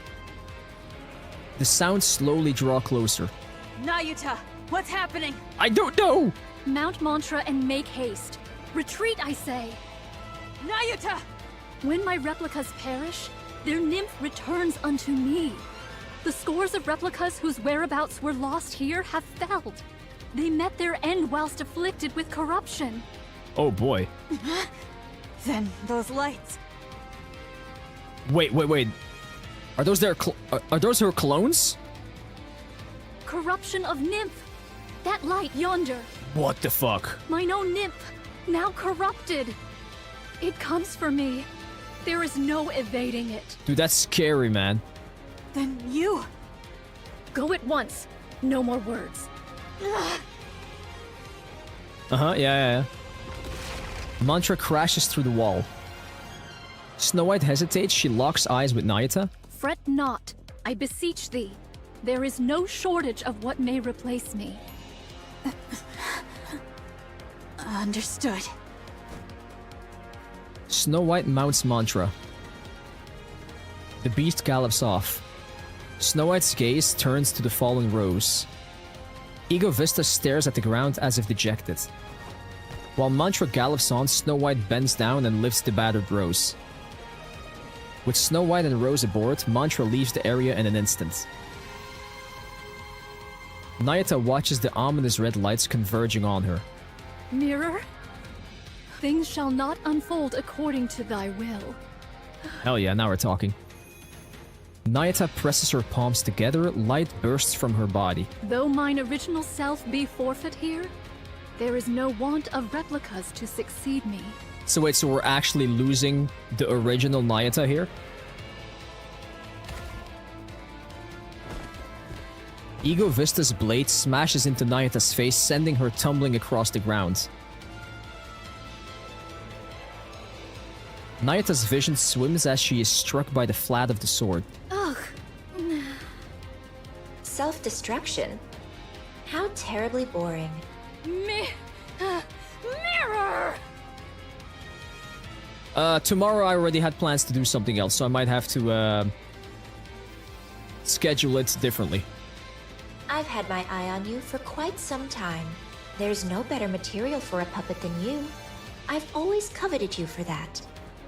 Ah, I should mention about your clones. I've already taken care of them. in case things came to this. Yeah, Dark Souls 1. Injecting I want corruption to finish the game tomorrow. directly into your body would be pointless. You would only cure yourself. But even you cannot withstand this much corruption being planted in your nymph. Traitorous scum! Don't look at me like that. I believed in you and cooperated with you in good faith. But I'm simply too disappointed. Please know that my feelings were genuine before. Oh god, nobody cares about your feelings, Mirror. You bish. Vile wretch! I swear I shall! Sorry, but you should know. God, man, if you didn't hate Red Shoes or Mirror before, you're surely gonna hate her. You're surely gonna hate her now. I'll do whatever it takes to win too. The red lights enter Nayuta's body. She struggles, but goes still after a moment. A short time passes. The red-eyed monk rises to her feet. What? How do you feel? What?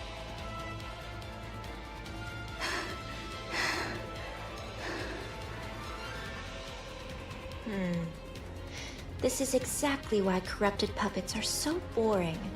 Oh well. I'll just have to make do with your performance. Bro, what the fuck? Yeah, Rose should be fine normally. Now then, could you call all your clones here? Bro, what?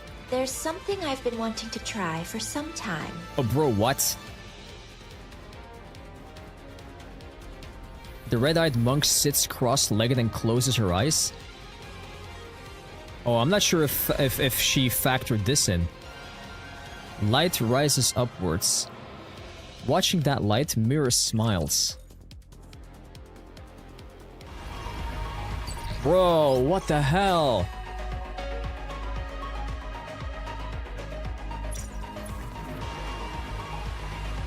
Dude, this is looking so bad for us. Jesus, and we're all at 50%? This is insane. Literally only 50%. Okay. We're not done. We keep going. Bruh. This is insane, man. A few days later in Eden. So this is gonna be Snow White entering here with Rose, I suppose? Alright. Where were we? Johan, our man. Johan's mind is unsettled. Since the battle with the Queen, there has not been a single day his heart has been at peace. That painful defeat weighs heavily on him. What happened afterwards only made things more complicated. The corruption of Nayuta's true body. This is devastating. It'll be fine. Knowing her, she'll come out of this like it's nothing. I don't know, man. I don't know. Then right on cue, she'll waltz in looking smug as ever. But you said she was corrupted. Even that won't be a problem. I believe in Nayuta. Man, I really want to believe in her as well, I really do, but it's not looking great. I can't tell if that's trust or just blind optimism. She may not have always told us everything, but she's always been thinking several steps ahead. And we've benefited from that numerous times. So things will be alright. I trust her. If evil, why hot? Fine. Then I'll trust the monk too. Come to think of it, there's no way someone as conniving as her would be struck down like a dog. Fair enough. She must have something up her sleeve. I hope you're right, sir. I really hope you're right. I really do. The Rapture strategist called Mirror. The newborn Raptures the Queen is said to be creating. New heretics like Ultria and Ego Vista. There may be even more. There probably are. Liberalia, who arrived in Eden with only her head remaining. Rose, severely damaged, now unresponsive, with only her brainwave still active. An unidentified weapon dubbed Red Shoes. So many new and unfamiliar things keep converging in Eden. Johan is conservative by nature. He is not accustomed to accepting things he doesn't have a full grasp on. His years spent on the surface have only pushed that tendency to an even greater extreme. Johan steps on something.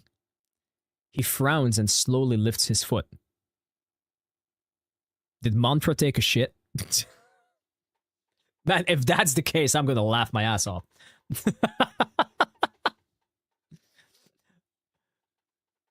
Make it be dark matter or something. Okay, come on. Okay. Thank God.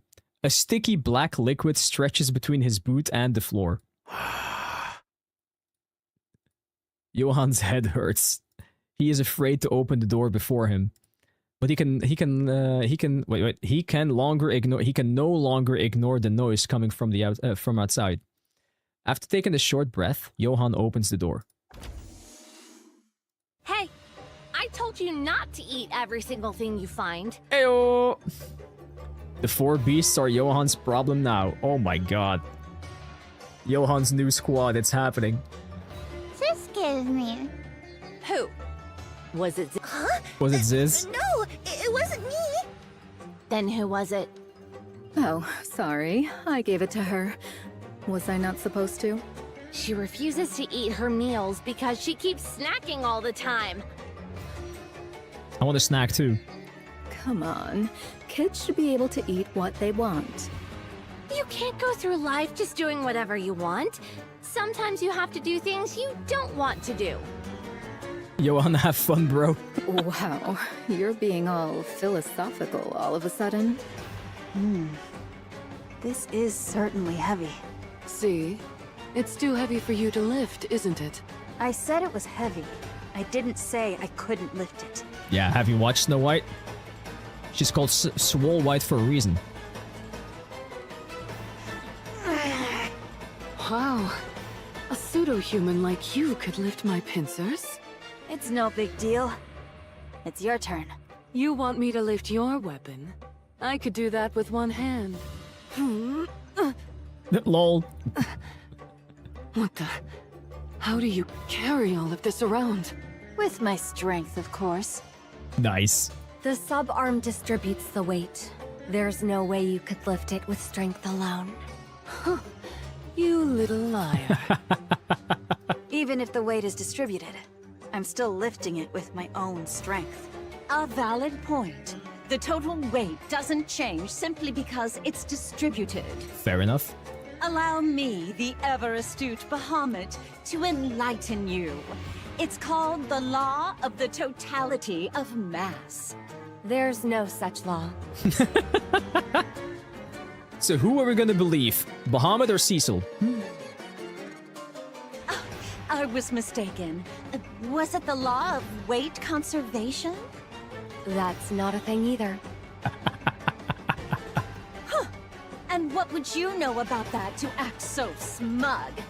Don't underestimate the brilliance of my intelligence. The brilliance of my intelligence. Pardon me, but what are you reading?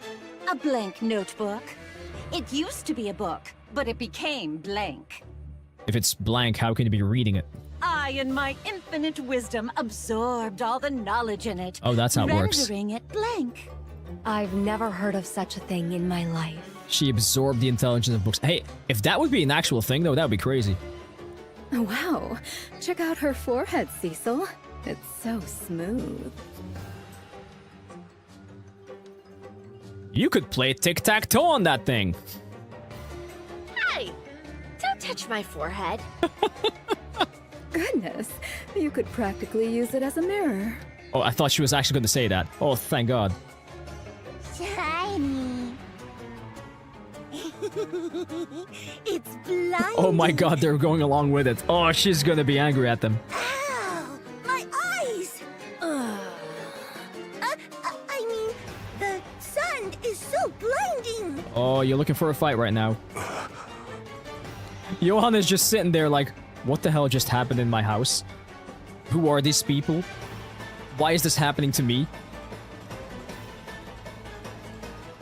The moment he opens the door, the troubling thoughts that had been swirling in Johan's mind vanish. His brain mobilizes every resource at its disposal in order to find a way to bring order to this chaotic situation. He combs through his memory and speaks the words he once used to resolve situations like these. Which are... Be quiet.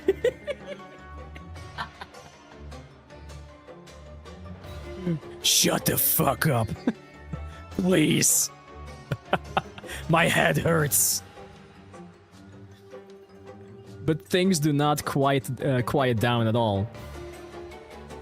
Johan's head pounds. He needs to resolve this situation one way or another. He quickly assesses what's happening.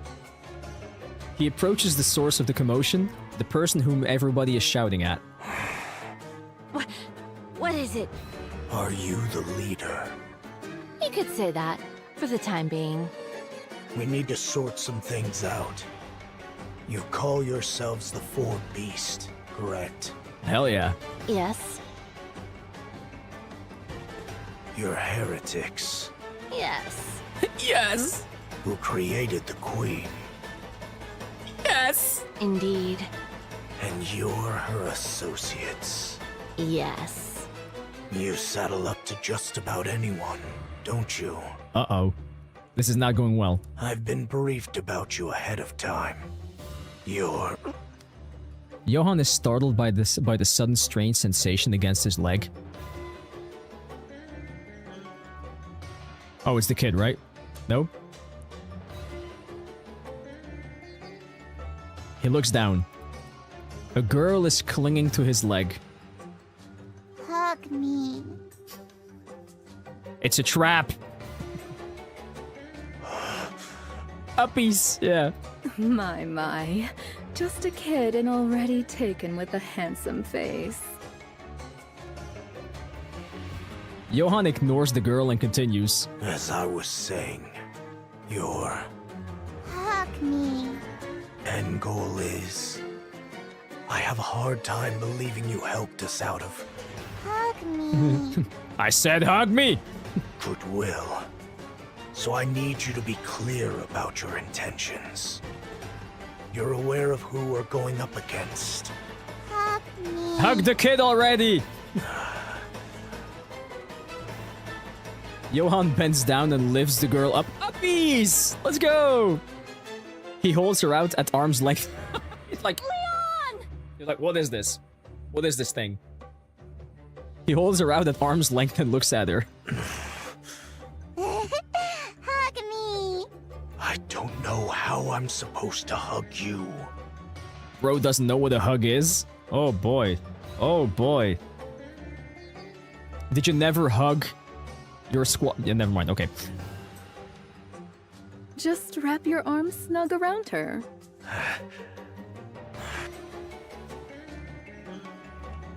Hi, Johan, I could teach you. Johan brings the girl into his embrace with stiff, awkward movements. She falls asleep almost instantly. Oh, shit. She's asleep. Too soon. You're right. She'll sleep in just about anyone's arms. Do I have to keep holding her like this? Yes, you're stuck now. Mm-hmm. You have to wait until she's awake now. Yes. If you put her down, there will be hell to pay. Bro screwed. What do you mean by that? She'll cry and scream and all that. She's all yours now. How long do I have to stay like this? 8 hours. Probably until she wakes up. Johan looks down at the sleeping girl in his arms. The thoughts that had been tormenting him moments ago are completely gone. Focusing all his attention on holding the girl, Johan stood frozen in place. That dad moment.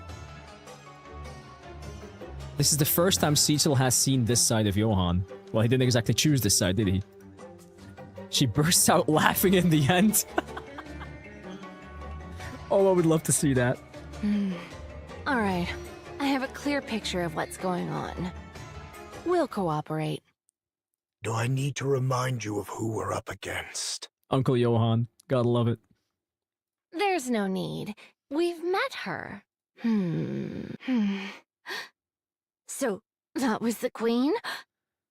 No wonder. Yeah, y'all fought the queen. Should've let the kid fight. What would happen if we leave her alone? I have no idea at all.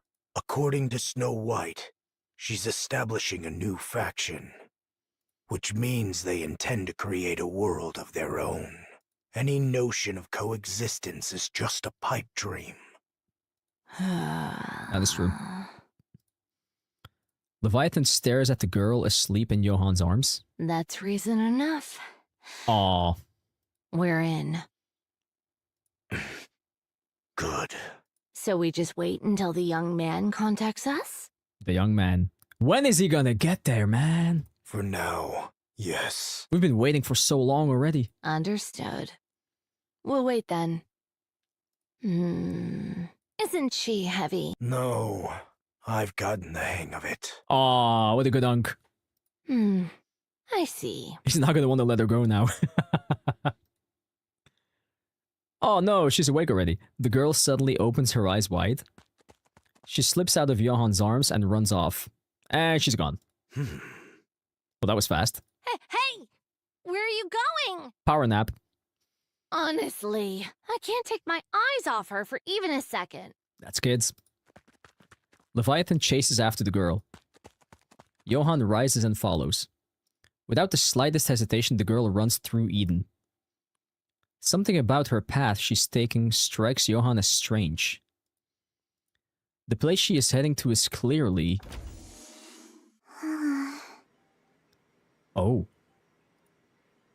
The girl quietly stares at Marion, lying there as if asleep. She waves her hand in front of her face, but Marion does not wake. Oh god, no. She reaches out and places her hand on Marion's chest. No heartbeat can be felt. The girl takes a step back and places her hand on her own chest. She feels 2 heartbeats. Bruh, what? The girl continues to stare at Marion. Bro, what? Bro, what? Bro, this was only 5%? Dear lord, we still have a way to go.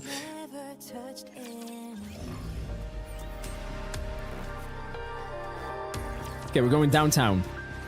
Fire! Oh, true, this, yeah, Dobin. Mass-produced NIKKE's opened fire on Dorothy. Dorothy effortlessly evades the fusillade, lost in thought. I suppose this must be because of the Queen. Stop, Mario. The Ark's leadership must already know that the Queen has come to the surface. Information that is highly confidential. They're attacking me on grounds that I disclosed that information and stirred up unrest among the public. But this is not what I had in mind. One would expect leadership would summon me for a meeting or even an interrogation for leaking classified intel. I intended to make my case for the necessity of the Third Surface Reclamation War, but of course leadership couldn't possibly be swayed. But for the music... But for the NIKKEs who are completely kept in the dark, and the civilians who are equally uninformed, the mounting chaos within the Ark would have been more than enough to shake them to the core. I need to be the one who puts those fears to rest. It's impossible to explain everything to them as it were, so some degree of deception is necessary. Fail, Riku. That way, it'll be easier to incite them. After all, what people want are visible facts and solutions. What lies beneath never interests them. Hey Dada, what's happening, man? I don't know, I probably already picked that up, I'm not sure. The performance I've put on in the Ark until now should be sufficient to draw in both NIKKEs and the people alike. But this I did not anticipate. I didn't think that they would attack without warning, and in the middle of the city no less. What's going on? Dorothy avoids every bullet as they rain down on her. Citizens flee in terror or collapse to the ground. She moves carefully so nobody gets hurt. Bye-bye, Imaginary Ace. Have a good one, man. Thanks for being here. Appreciate you. Any casualties would prove fatal to her plan.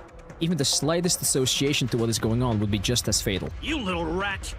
Where are my damned reinforcements?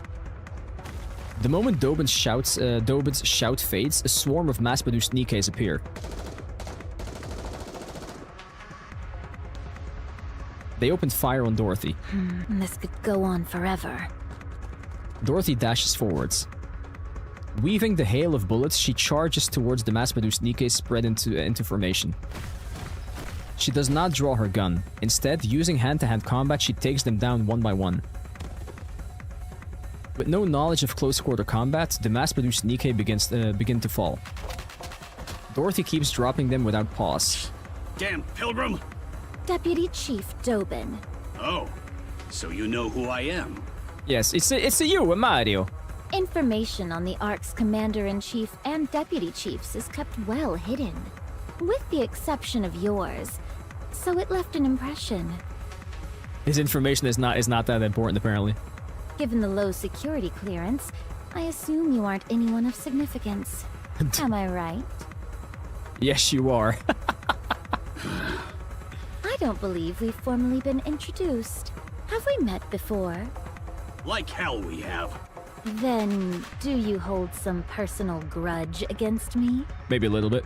It's nothing personal. I'm acting on behalf of the Ark. Uh-huh. What did you say? I've known about your little scheme all along. I won't let you have your revenge on the Ark. Revenge on the Ark? What on earth are you... You're part of the Goddess Squad, and you're the acting leader, Dorothy. That's right. You must want revenge, don't you? Oh, how oh. Little does he know. The Ark should have been yours, and yet there's no place for any of you in it. But I won't allow it. But as long as I, Deputy Chief Dobon, am here... I mean, I don't know what his sources are. You won't have your revenge on the Ark. You... How do you know any of this? Seeing Dorothy's reaction, Dobin becomes certain. This is it. This is real. With this, he can make a name for himself. Can I already say this before it actually happens, but rip Dobin? Bye, Dobin. It was nice to know you.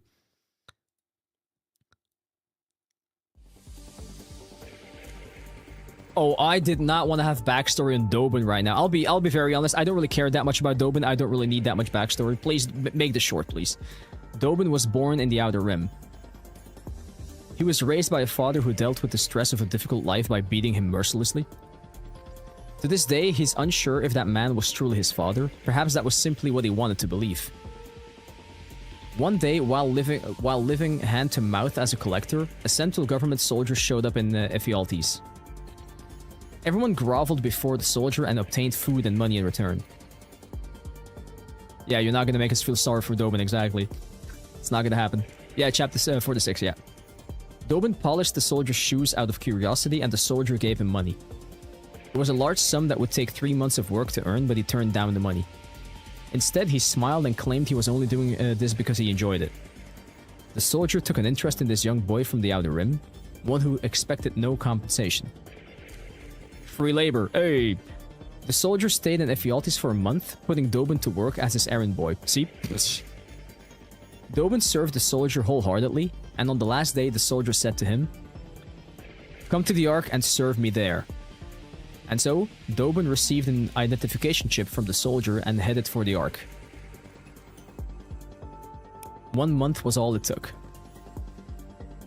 The identification chip that everyone in the Outer Rim could only dream of had come to him simply because he served an unnamed soldier for a month. It didn't take long for him to realize that everything he so desperately desired in the Outer Rim is easily obtained in the Ark. Dobin lived as a citizen of the Ark before becoming a soldier. One day, an opportunity arose for him to tour the Outer Rim, which he accepted without hesitation, I guess. He did so because he found himself missing his hometown. The moment he crossed the partition, however, Dobin was horrified. Had this place always been this filthy and dark? Someone approached him and polished his shoes. It was the man he used to call father. What? The man repeatedly bowed and polished Dobin's shoes, but had no idea who Dobin was. Dobin ground the man underfoot, then fled to the Outer Rim. He was ashamed. Ashamed that he comes from such a putrid cesspool. Really? That's your first reaction? That is your first reaction? Really?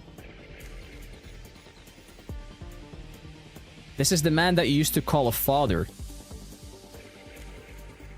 And that's your first reaction? Ew, cooties! He despised himself for ever considering that place home, and for missing it even briefly. From that day on, Dobin became vitriolic in his disdain for the Outer Rim. Yeah, this backstory is not making me like him at all. What a dipshit. He believed that if the Outer Rim disappeared, his shameful and disgusting past would disappear along with it.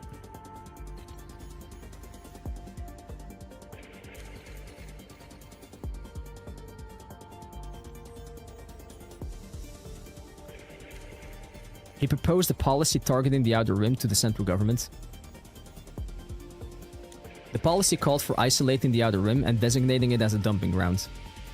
The central government approved the proposal and gave Dobin full oversight.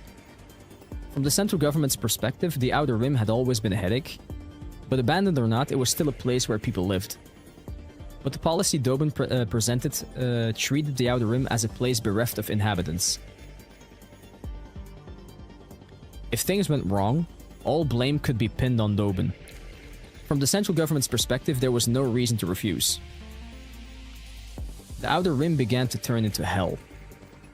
Dobin soon gained recognition for his role in resolving such a troublesome matter and rose to a high-ranking position. From then on, Dobin directed all troublesome and unsavory matters into the Outer Rim. The place descended further into hell. Meanwhile, the quality of life in the Ark continued to rise. As a result of this repeated cycle, Dobin rose to the position of Deputy Chief. He felt on top of the world. That someone like him from the Outer Rim could rise all the way to Deputy Chief. It felt like a dream. But that was where it ended. With the Ark stabilized, there was nothing left to dump in the Outer Rim. Whenever problems arose in the Ark, he engineered it to appear as the Outer Rim's handiwork, only to be repeatedly foiled by the Underworld Queen and Exotic. He hears whispers behind his back. He's accused of selling out his own hometown for a promotion, and now that he's without a scapegoat, he's powerless. I mean, they're not wrong. Dobin began to grow anxious. He had a dream to make the Ark his own personal fiefdom. The thought of an Outer Rim native standing atop the Ark filled him with unbridled or unbridled joy. But he had no way of getting there. Save for his capacity for inhumane methods, Dobin had no real talent. His standing naturally began to erode, and nobody acknowledged his worth. He was excluded from important meetings, and he was not even assigned a NIKKE to his name. He concluded that both his position as Deputy Chief and his place as a soldier and citizen of the Ark were at risk if things continued. He needed to prove himself, but he was incompetent. That was when the pilgrim Dorothy arrived in the Ark. He found it suspicious. The timing was too conspicuous. Dobin became certain that Dorothy had ulterior motives and began investigating her. When Dorothy left the Ark on an exploration mission on the Utopia, he went so far as to plant a bug on her to find out her motives. Wait, how the hell did he manage to plant a bug on her? However, he learned nothing of significance, and there was no information about Dorothy anywhere in the Ark either. A NIKKE without records shouldn't exist. After exhaustive inquiries, Dobin uncovered the existence of the Forbidden Library. His position as Deputy Chief made that a possibility. Dobin set out to comb through the Forbidden Library. However, the library's doors remained closed to him. Breaking in without authorization would be a death sentence, even for a Deputy Chief. Since there was no way access to the Forbidden Library would be granted to him, Dobin was left stomping his feet in frustration. After days of lurking around the Forbidden Library, he spotted a NIKKE scoping out the same area. Dobin sensed that an opportunity would present itself in some form. And sure enough, something miraculous happened. There was a blackout in the Ark. God damn it. Shortly after, the NIKKE who had been loitering came sprinting out with a book in hand. Dobin shot the NIKKE in the head, stole the book from her and fled. Wait, what? After reading everything written in that book, Dobin let out a shout of triumph. All records from the Forbidden Library carry inherent credibility, so the contents of the book could be trusted. He became certain of Dorothy's intention. He was convinced if he killed Dorothy before she brought ruin to the Ark, his standing would solidify for good. Eliminating the instigator intent on destroying the Ark right before any damage occurred. Yeah, she's probably... I don't think she's dead, yeah. Just imagining himself as the hero who averted the crisis and saved the Ark filled him with joy. Dobin, guardian of the Ark. While he yet stood, peace would reign in the Ark forever. Answer me. Kill him now. How do you know any of this? Kill him now. Because he read a book. Yeah, what a hero indeed. Everybody in the Ark knows it.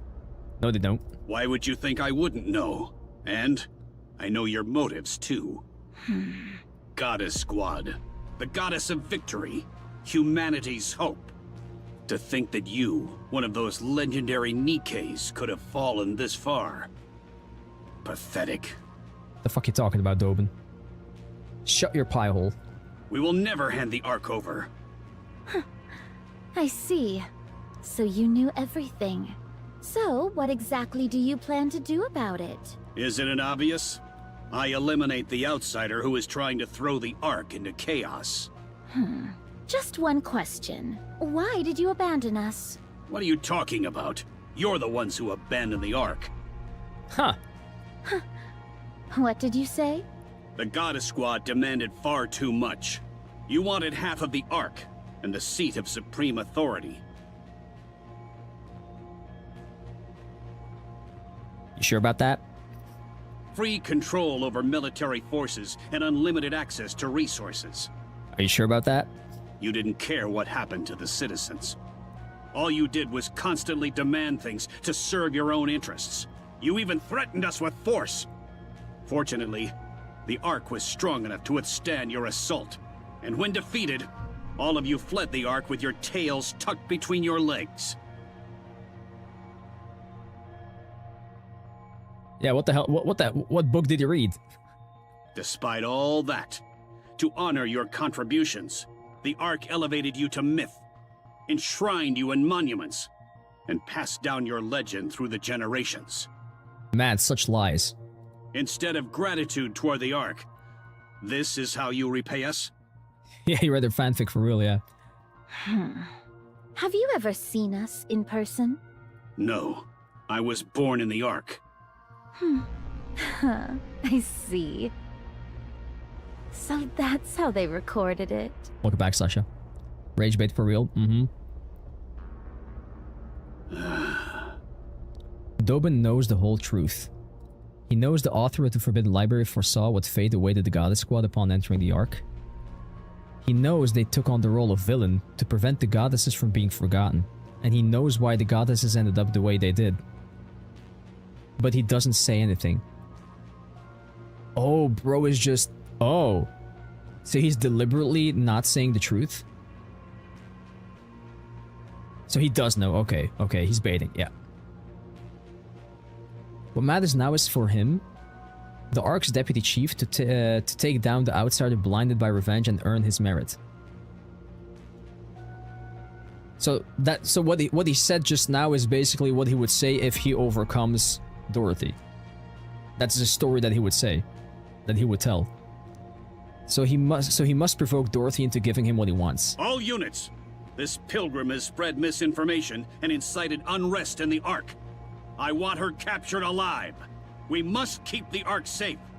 We cannot allow an outsider to ruin everything we've built. What a fucking douchebag. You really do have a way with words. It's a battle of falsehood against falsehood. If the official narrative regarding the Goddess Squad is as Dobin says, then Birmingham's passive treatment of her makes sense. But it doesn't matter.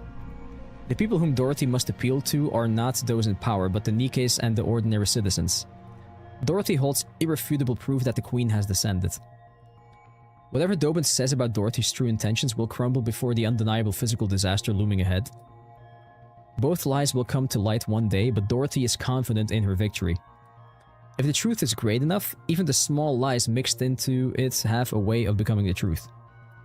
To ensure that she'll come out on top, when that decisive moment arrives, Dorothy decides she must first control public sentiment. Dorothy once again cuts through the mass-produced Nikkes. Escaping would be easy, as would subduing them. But I need to come off as the victim, since the public tends to side with the weak.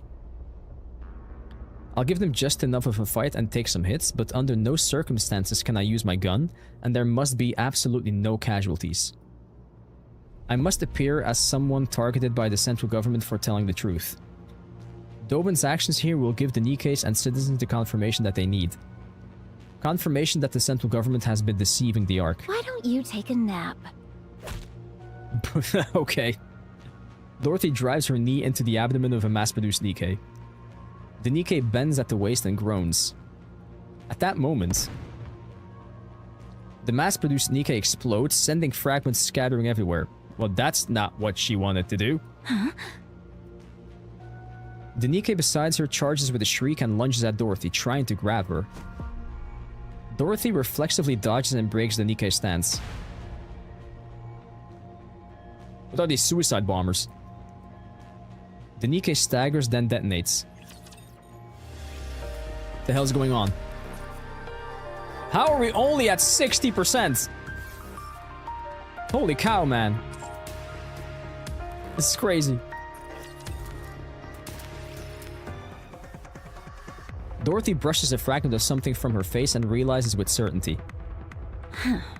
What a dirty trick. What the hell? This pilgrim killed those Nikkes. All units, switch from suppression rounds to live ammunition. Yeah, we're still streaming, buddy. Big day today, big Nikke day today. We're not going to be able to get around to the event, though. This pilgrim has no intention of cooperating. All the mass-produced Nikkes simultaneously replace their magazines and fire at Dorothy. But the bullets are the same as they were before, everything was just for show. While dodging the bullets, Dorothy glares at Dobin. You conniving pilgrim! You're bent on throwing the Ark into chaos, aren't you? But as long as I, Deputy Chief Dobin, still stand, you won't succeed. Oh god, how I want to put a bullet against that guy's head so badly right now. His stentorian shouts are clearly meant to be heard by everyone. Dorothy feels a rage boiling from within. Do you have a death wish? You'd even lay hands on a human? No matter how intensely you despise the Ark. Isn't this going too far? Looking at the loathsome man before her, spouting drivel. She considers perhaps breaking one of his legs wouldn't be so bad. Agreed. She could stage it as an accident, make it look like he fell on his own. A mechanical sound echoes from above. Dorothy looks up. What's happening? Rappy and I land together aboard 7 Dwarf Zero. Heyo! We assess this situation. Fragments of fallen Nikkes lie scattered across the ground. Dorothy. It wasn't me. It wasn't me. I know. I'm asking what happened. Dorothy looks at Dobin. Were you the one who talked? Huh? About what? About me. To that human. No. Of course not. Why would I go around talking about that so carelessly? Ah, the counters. The Ark's beacon of hope. You've arrived just in time. Pilgrim, it's over. Give up now. Have you come to stop me? Yes. I see. In the end, you're all the same. It seems like your patience is wearing thin. Don't act like we know each other, Dobin. Yeah, don't act like we're friends or something. I don't give a shit about you. Considering how much Dobin is provoking you, perhaps you were considering breaking his leg and staging it as an accident? Damn, she knows us. She knows. I don't know how things got to this point, but I think we should talk things over first. That is what I intended. But the other side does not seem so amenable to the idea. What? Hey, you! Aren't you here to back us up? Oh, hell no. No, we came to take Dorothy with us. You fool! Take a good look at this carnage. That pilgrim has already killed 2 of my precious Nikkes. Invaluable assets to the Ark. Lies. That's impossible. Dorothy doesn't use explosives. It looks to me that those Nikkes exploded from the inside out. Smart boy. As if someone planted bombs in them beforehand. You idiot! A little success and suddenly you can't see what's right in front of you. This pilgrim is set on overturning the Ark. And you're defending her? Yes, I'm siding with Dorothy. My man! My man. You traitor! You have no idea what she's really capable of. Oh, and you do? I would say I know her better than you do, Deputy Chief. I think it's time this guy steps down and we become the Deputy Chief. Filthy traitors! A lot of you! I'll see you all court-martialed and hanged! Sure, buddy. You say I don't know her true colors? It's you who doesn't! I'll show you what kind of creature that pilgrim really is! Come out! At Dobin's gesture, the formation parts. Numerous mass-produced Nikkes step forward. Oh god, no. Oh, that's a low blow, man. That's a fucking low blow. Is this all peanuts? Oh god. Oh, that's a fucking low blow. They are all Product 23 model Nikkes. All of them remove their visors to reveal familiar necklaces around their necks. No way. Memories from aboard the Utopia come rushing back to me. The image that held Dorothy captivated, a name surfaces. Pina. No. Something is different. The mass-produced Nikkes who have stepped forward each wear anxious expressions. They glance around nervously, their gaze is wavering. They're all individuals Nikkes. They cautiously turn their eyes towards Dorothy. Up until now, I've never seen Dorothy wear that expression. Seeing Dorothy's face, Dobin celebrates inwardly. The name he heard spoken through the wiretap while Dorothy was aboard the Utopia? Pina. The same one confirmed in the book from the Forbidden Library. Pina. Whoever this Pina is, she's clearly somebody important to Dorothy. So he dug through old records to learn everything he could about Pina. Fortunately, the book from the Forbidden Library even detailed her final demise. From there, he mobilized as many Product 23 models as possible. He prepared and equipped them with the same necklace seen in the photo. What a jackass, man. Now he'll send them hurtling towards Dorothy, then kill them all. If Dorothy becomes angry, good. If she loses reason, even better. If she comes charging at him to kill him, it'll be perfect. In that moment, she'll become the Ark's public enemy #1. The Nikkes at his side are equipped with energy shields rated against optical weapons. Dorothy uses optical weapons favoring precision low-output shots over high-output shots. The shields should hold against her shots well enough. And in the process, Dorothy's weakness will become fully exposed. After that, everything will fall into place. He'll take down Dorothy, the pilgrim with unclear motives who poses a clear threat. It'll be easy to frame her for attempting to overthrow the Ark, especially because she's a well-known pilgrim. Then Dobin will be recognized for his efforts, for saving the Ark from danger. He recalls Dorothy's reaction earlier.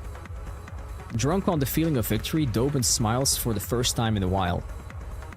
Oh, you jackass, this isn't over yet, man. This is not over yet. I don't fully understand the relationship between Pina and Dorothy. Even so, one thing is certain. Pina is more precious to Dorothy than anyone else. And the image of that very person is standing before her right now. This is an act of desecration. A vile one at that. It is trampling with muddy feet into the sacred space of a stranger's cherished memories. Go. A mass-produced NIKKE resembling Pina hesitates, then runs forwards. She spreads her arms towards Dorothy and forces a smile. Dorothy stands frozen, staring blankly at the sight before her. The NIKKE approaches. Dorothy. Oh, so bad, man. And she explodes. Rappy! Rappy! Rappy! Roger. Putting a bullet in that bastard's head now. Subdue Dorothy! Dorothy draws her gun. She aims it directly at Dobin. Rappy rushes in and grabs Dorothy's gun. Let go. No, don't do it. Don't do it. Wait! Fall back! Roger. Let go, I said. No. You're playing right into his hands. 7 Dwarf Zero activates and Rappy withdraws from the area with Dorothy in tow. I glare at Dobin. You fool! What do you think you're doing? Traitorous scum! How dare you protect the Ark's enemy? Man, bitch, you know nothing. You don't expect your death to be clean. Ooh, Commander. What? I run in the direction Rappy and Dorothy flew off towards. Anise, Neon, change of location. What? But we're almost there. Then where do we go? Head towards the hospital. I'll send you the exact location later. Okay. See you later, Master. I cut the transmission and break into a full sprint. Bro, this is only getting crazier and crazier, man. I'm not waiting. Next!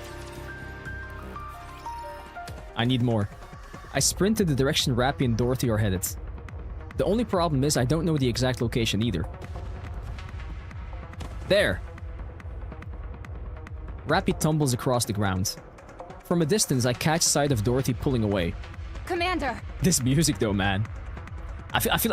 I'm consistently feeling like I'm in a club or something. It's a rave party. Rappy, are you okay? Take cover! Dorothy fires wildly. I quickly hurl myself to the side. The optical rounds scrape across the ground. She fired her gun? She's lost her mind. Dorothy approaches rapidly in low flight. Rappy unleashes a volley at her, but she rolls clear of every shot. In the same motion, Dorothy fires back with optical rounds. Wait! If I get shot, I'll die! The same goes for me. Oh shit, Sherlock. If someone betrayed me like that, like how this guy is treating Dorothy, my mind would go to a very dark place. That is what is happening with Dorothy right now. Rappy and I roll out of the way as heat grazes our bodies. Dorothy walks slowly towards us. Do you intend to keep going? I prefer not to. But if I stop, you'll go back and kill Dobin. That's right. There's no reason to let him live. Stop this. You said you would take over the Ark. If you do this, all of your plans will fall apart. Everything you have prepared till now will become meaningless. Exactly. Everything I've prepared, it has already been ruined. Nothing is left. Dorothy, why are you doing this? I have nothing left now. Do you guys think she's gonna get completely corrupted? The place we thought was paradise refused to let us in. And the new paradise we built cast us out. Door 44? Where is he? That's right. I have given up all hope. Because there's nothing else I can do after inciting the humans and NIKKEs of the Ark to leave with me. I wanted to create another paradise. That trivial thing. That was the only form of revenge I had left.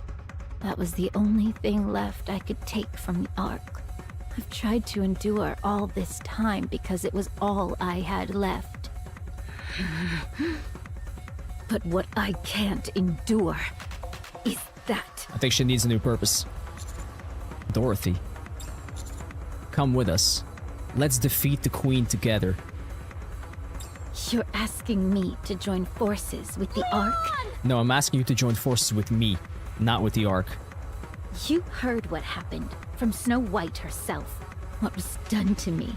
To us. I'll never forgive the Ark for that. I'll convince them. I'll make sure that you're compensated for everything that you've suffered. You're not sure if you can keep that promise though, Commander. You know that would never happen. Dorothy levels her gun at me. Whoa, whoa, whoa, whoa, whoa, whoa! You idiot! Anise is here! Neo Neon has arrived! Protect me! Anise and Neon jump down from a building and land loudly behind Dorothy. Dorothy hurriedly turns and pulls the trigger. Anise's hand blocks the optical round aimed at Neon's head. Whoa! Thanks for the save. Oh. Did you just... I just... Yeah, you just... Dorothy steps back. Were you trying to kill her? No, I wasn't. Uh-huh.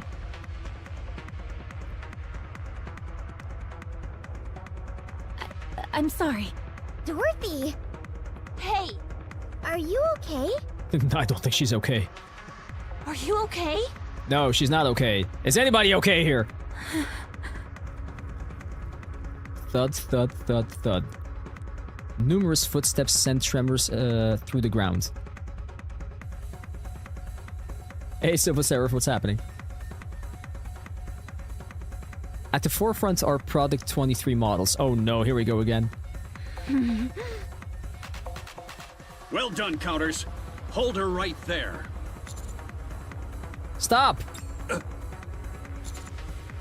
Don't take another step and don't even think about giving any orders. Cursor, what's happening, buddy? Welcome in, man.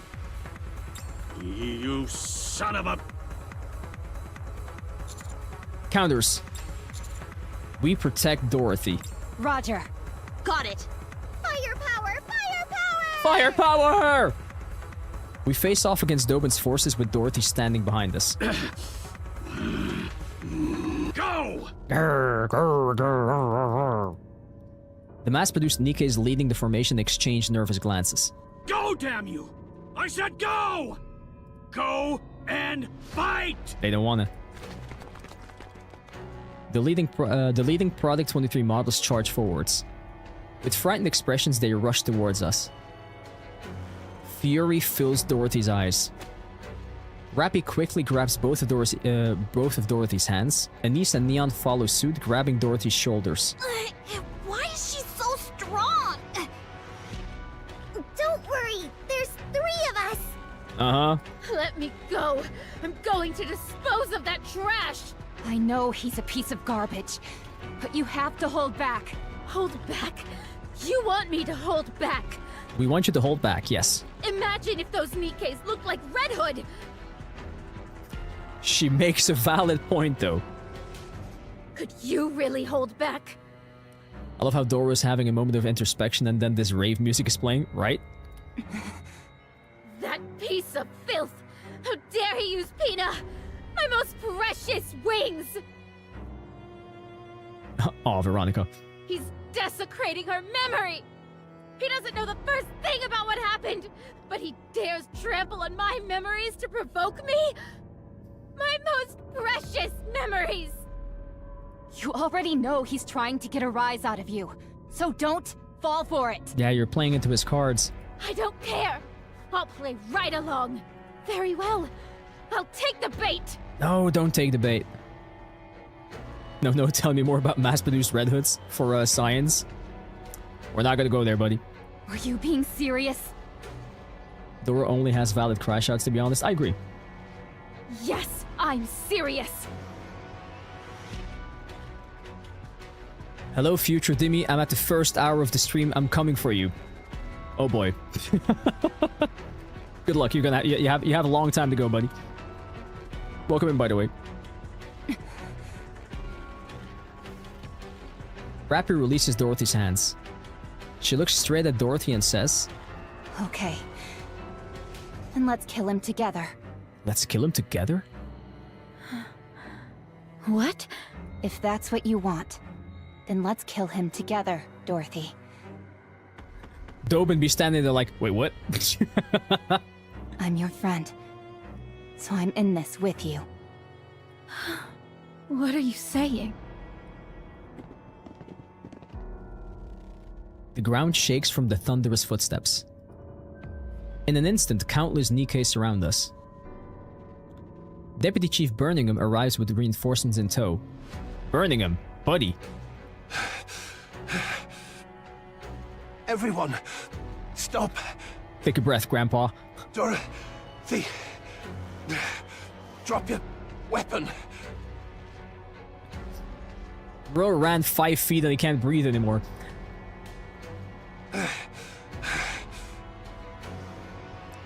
Birmingham! I said drop your weapon, Dorothy. Now, drop it. Why should I? Perfect. Exactly what I hoped for. A large audience. Dobin fiddles with something. I get a bad feeling in the pit of my stomach. At least he ran, true. As if responding to that foreboding, the NIKKEs resembling Peanut react all at once.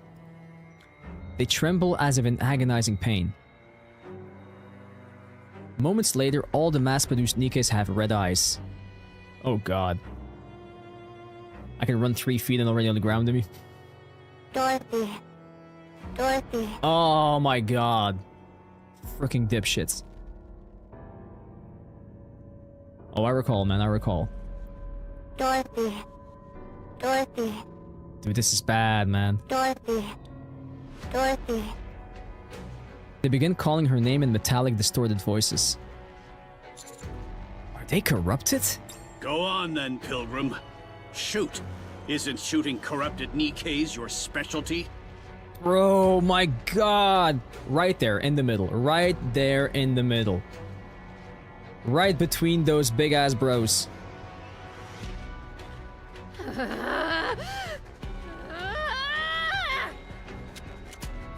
Oh god. Oh my god, what a scary sight. Holy. Dorothy shakes everybody off and raises her gun. No, Dorothy! Yes! Shoot! Shoot and reveal your true nature.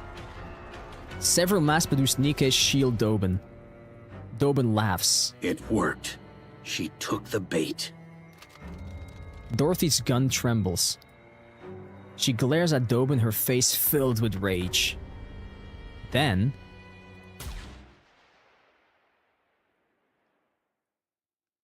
Oh, wait, what? Why do I feel like she did not take the shot? Why do I feel like somebody else took the shot?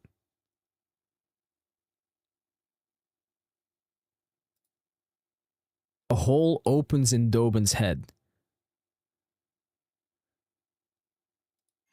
Yeah, that came from far away. That came from far away. What are you thinking? A sniper? That sound came from far away. Sniper. Snow? How crazy would it be if it were... Hey. If Birmingham took that shot, he is forever the GOAT. He is. Dobin collapses to the ground. Red spills from his head and stains the ground. His body lies motionless. I don't think anybody here in the chat is going to be sad about this guy being gone, right? Serves him right. He dies instantly. Deserved. What a dipshit. Damn it. Chaos erupts. NIKKEs and citizens alike scream. One of the Ark's highest authorities, a deputy chief, is dead. Dorothy. What have you done? Oh, was it Dorothy? It wasn't me. It wasn't her. Who took that shot, man? I turned my head.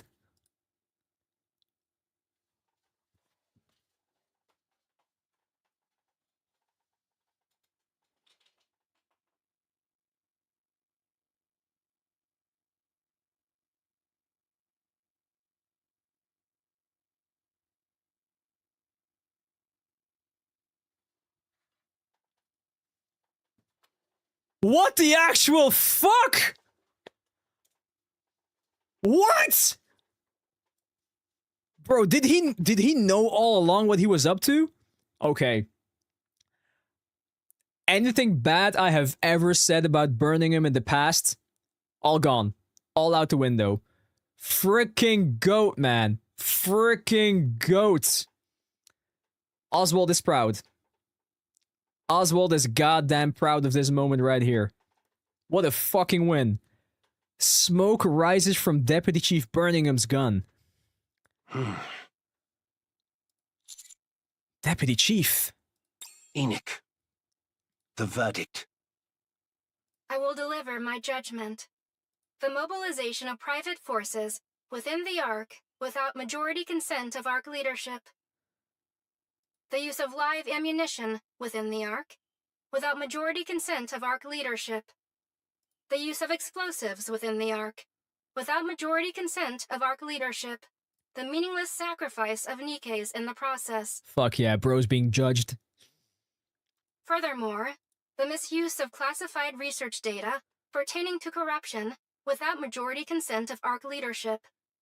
So everything leads right now to the fact that this was a one-man job, that he decided everything that he did on his own.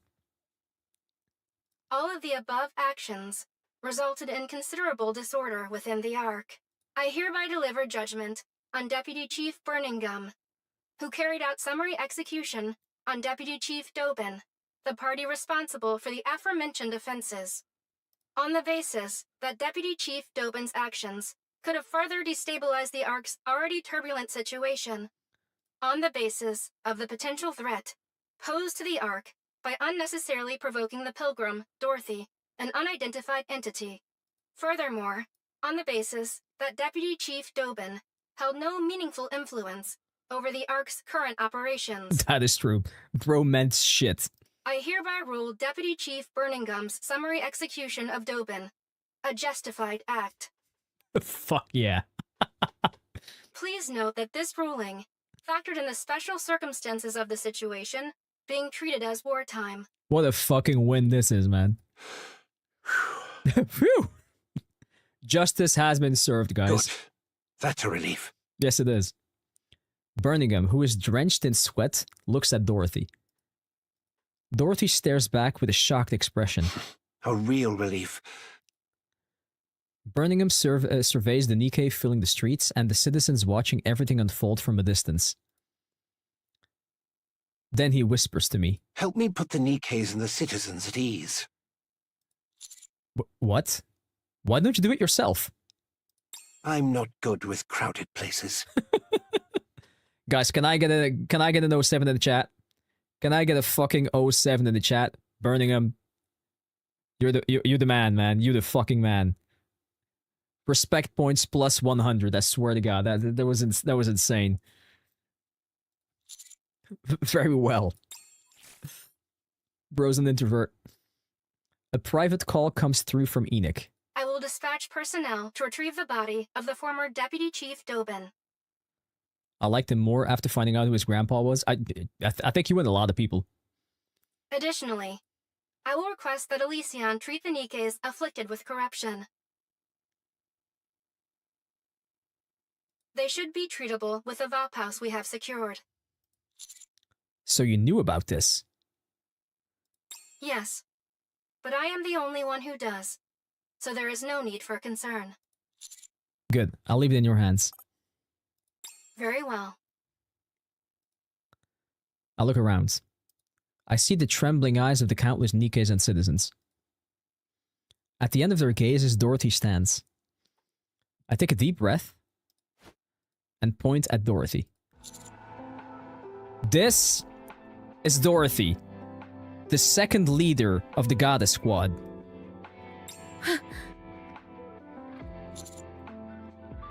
The Goddess Squad is not a legend. They existed.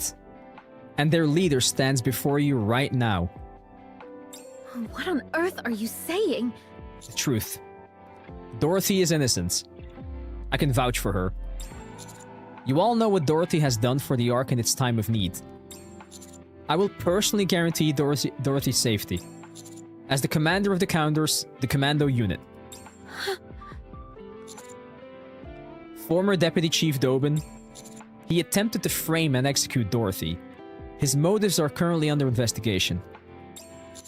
His actions were no different from acts of terrorism, including the discharge of firearms and the planting of bombs inside NIKKEs to use them as weapons.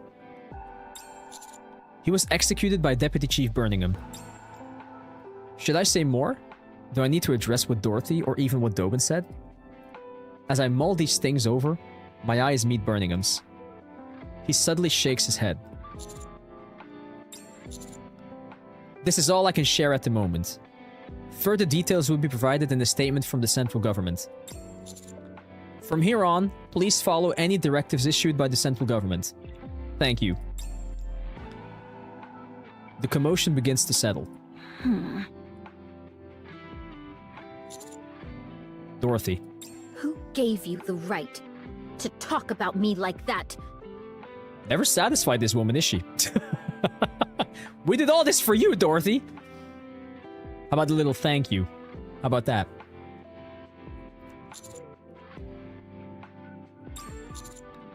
I'll convince them. What? I'll convince them so that you can be compensated for everything that you've been through. Just trust me.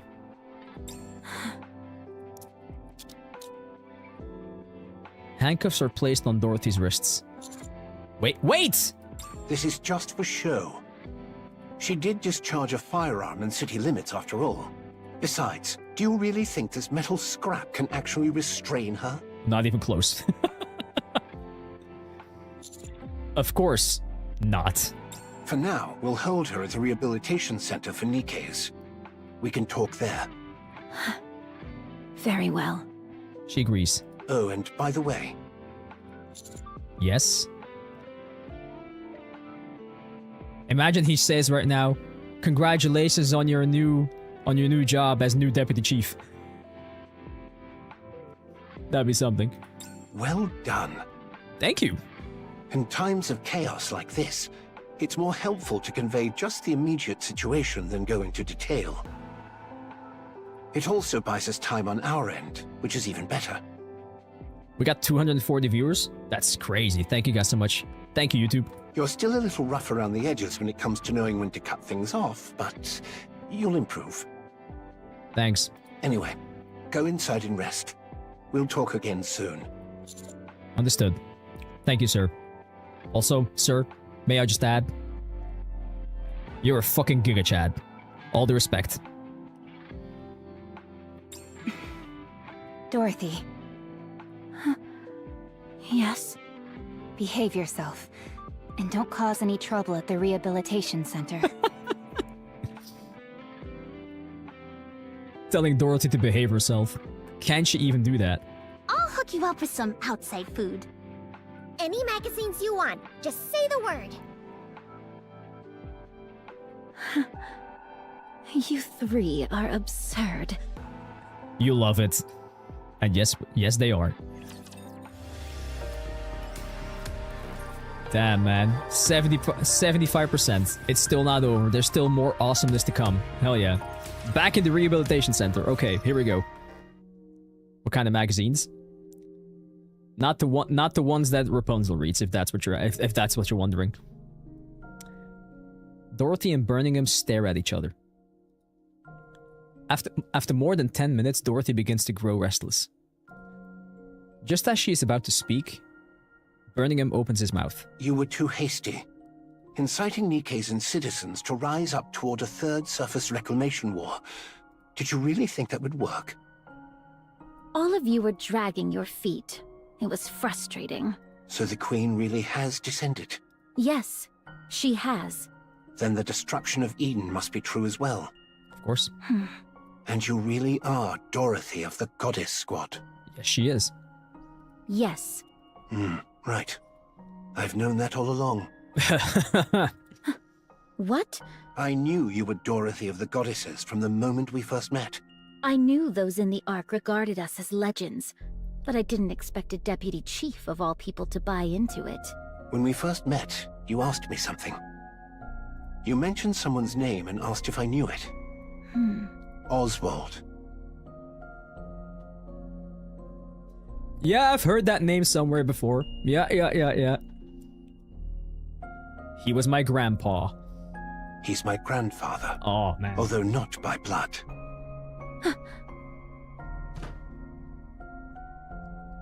Dorothy springs to her feet. What do you mean pre-watched? We saw that in the in the side story. What do you mean pre-watched? Cecil way back gaming machine. Hey, welcome in. What's happening? Dorothy springs to her feet. You. Still pre-watched. Ah, whatever, man. Please sit. Causing a scene won't help anything. I'll explain. That would be wise. Dorothy sits back down. I doubted you. I wasn't convinced that you were truly Dorothy from the Goddess Squad. I saw through your true intentions of either destroying or taking over the Ark early on, but I couldn't bring myself to dispose of you. According to my grandfather's records, you were the most radiant goddess of victory of all. My grandfather Oswald. He allowed himself to be disgraced in order to protect you all. What are you talking about? We're finally going to get the full truth. After Operation Ark Guardian ended, the Ark deliberated over what to do with the Goddess Squad. They were certain you would wield influence far beyond the central government. So on the day you returned to the Ark, they mobilized every method they could to bring you goddesses down and to drag you from your pedestal. No one adored the Goddess Squad more than my grandfather. He held a high enough position to oversee the entirety of Operation Ark Guardian. So he abandoned the Goddess Squad, because it was obvious to anyone that they would be destroyed if they returned to the Ark.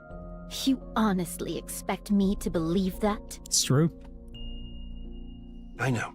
There's no evidence of it. But back then, the central government was filled with the likes of Dobin. Oh shit, a whole bunch of Dobins. If you're going to lie, you should at least get your story straight. How can you be so certain of your own story in your head, Dorothy? What you're saying contradicts Dobin's account considerably. Dobin was lying. Do you really expect me to believe you on your word alone? Show the book. There's nothing more I can say. Dobin lied to provoke you. That's all there is to it. Show the book. Then how did he know how Peanut died? My grandfather apparently listened to every conversation in that temporary camp. He recorded it all in a book. There it is. He heard everything? Everything. Even when Rapunzel was reading. Everything. Yes. It seems he originally intended to wait longer, since moving too hastily could have exposed him.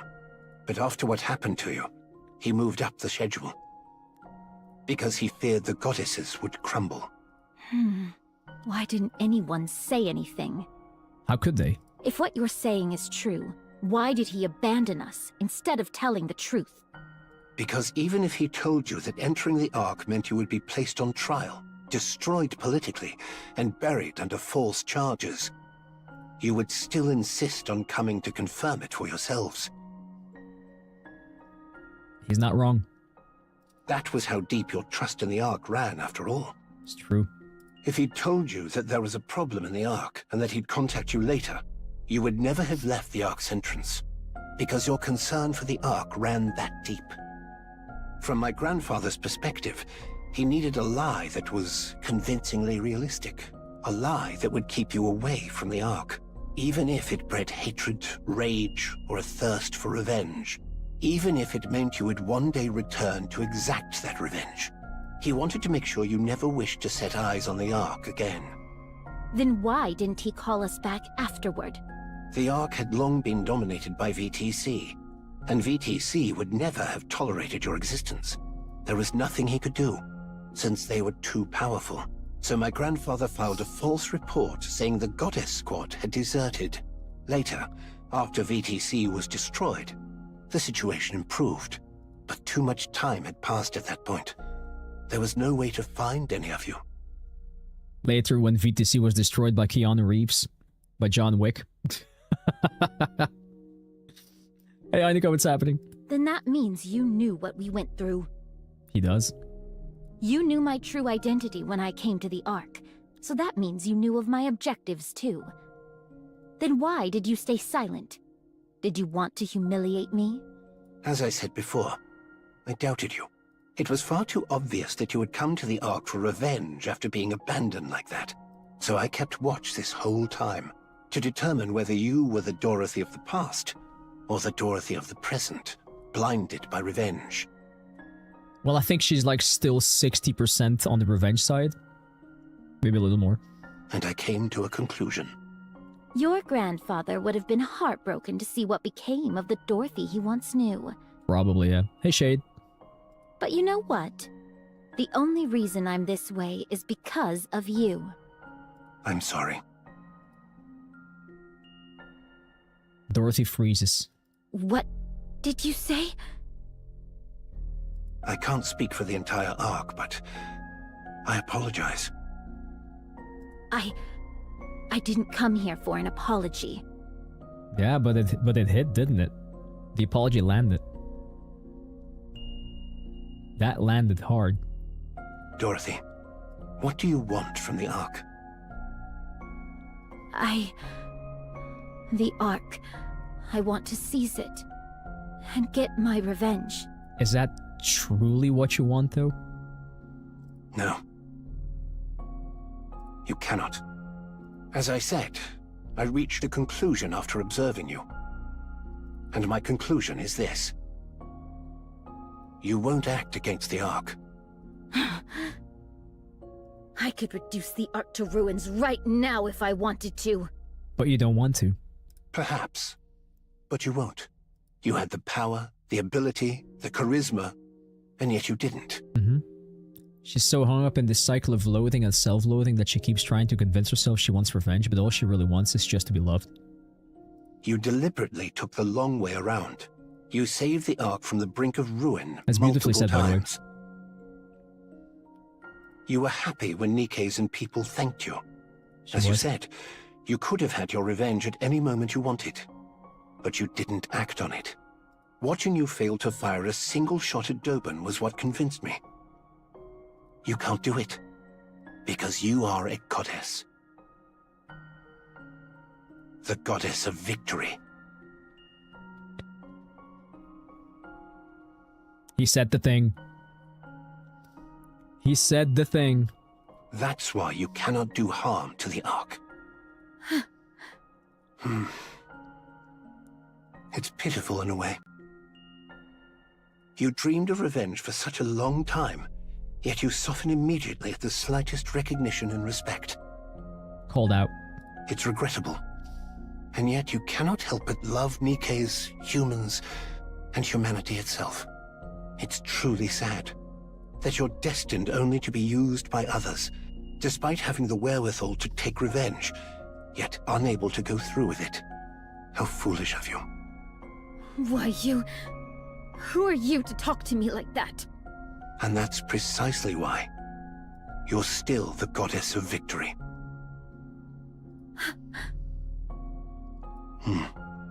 Bro, he is hitting all the buttons, man. He is. I can't leave you like this. Tell me clearly, are you an enemy or an ally? Ally, ally, ally, ally, ally. If you are our enemy, we will strike you down. But if you are still our goddess of victory, the Ark will help you. Without fail. We will help you become the goddess of victory once again. Humanity's hope. A true goddess. Please, stop. Don't say any more. I think she's having a really hard time to believe any of this is being said right now. Because Dorothy feels like she might start to hope again. Poor thing. Birmingham places an old book on the table titled Dorothy. This is a handwritten record about you that my grandfather left behind. Read it. You deserve that much. Birmingham rises from his seat, then turns and walks out. He looks back at Dorothy staring blankly at the book on the table. Birmingham looks at Dorothy, then strains. Dorothy lifts her head and looks back at Birmingham. There was something I always wanted to say to you if I ever met you. What's that?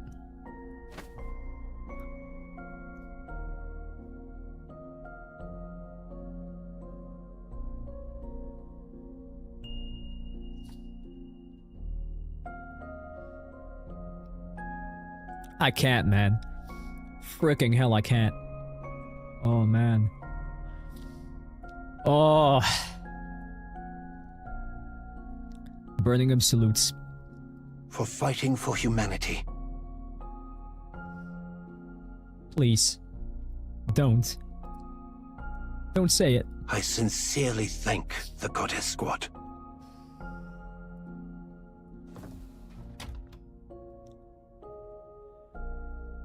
Ooh.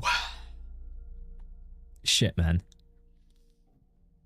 They're doing it again. Frick you, Shift Up. But I love you. God damn, you guys are such good writers. I swear to God. The door closes. Dorothy stares ahead blankly. No. How could I have been so foolish? So easily.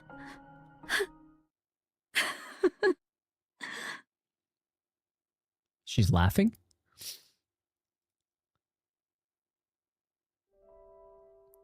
That evening.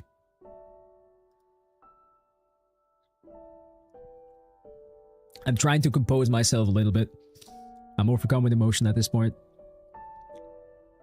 I don't have a tissue. Dorothy reads the book Birmingham gave her. The final page is filled with nothing but words of guilt towards the goddesses, which Dorothy stares at blankly through the entire night.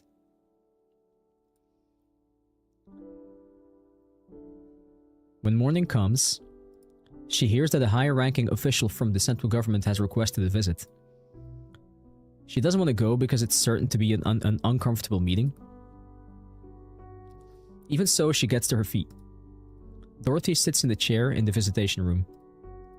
Her visitor has yet to arrive. Who are we thinking? Anderson?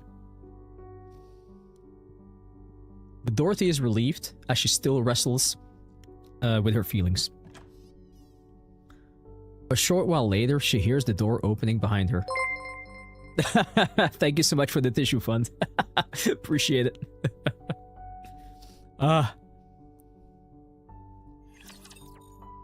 Bro, are you shitting me? Are you shitting me? Next! Next!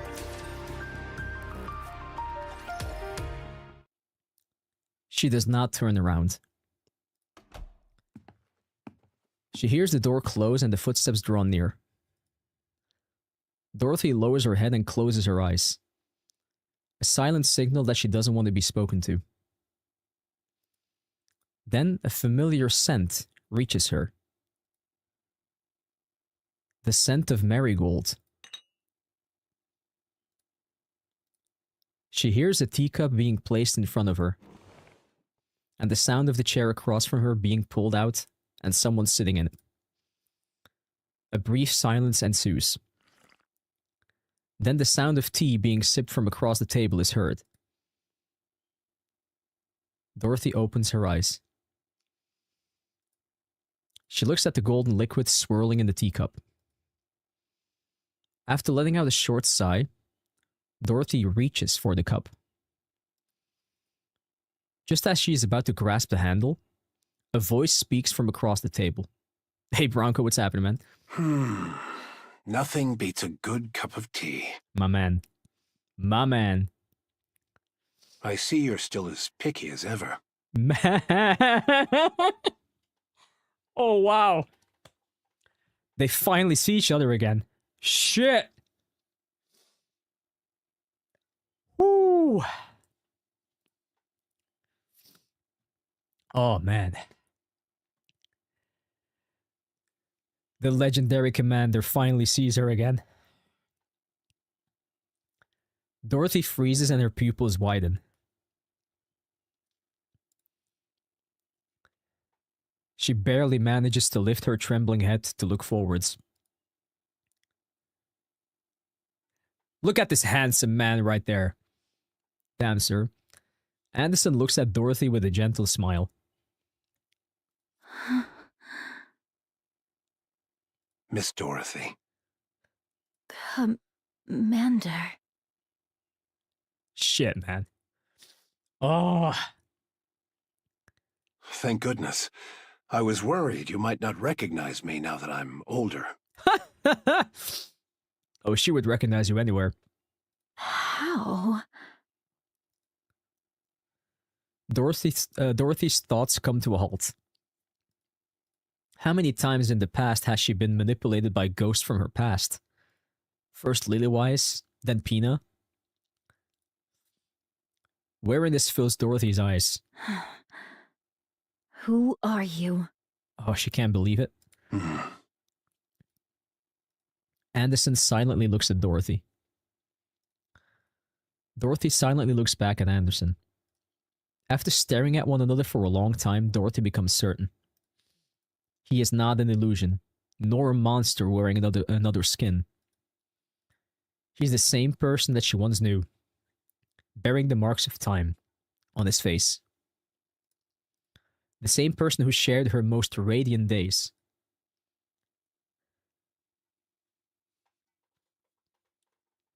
I can't handle this part, man. I really can't. What the fuck, bro? I cannot handle this part. Sheesh. Ah. Tears fall from Dorothy's eyes. You're alive. He is. Ta-da! I'm still alive and kicking. You idiot!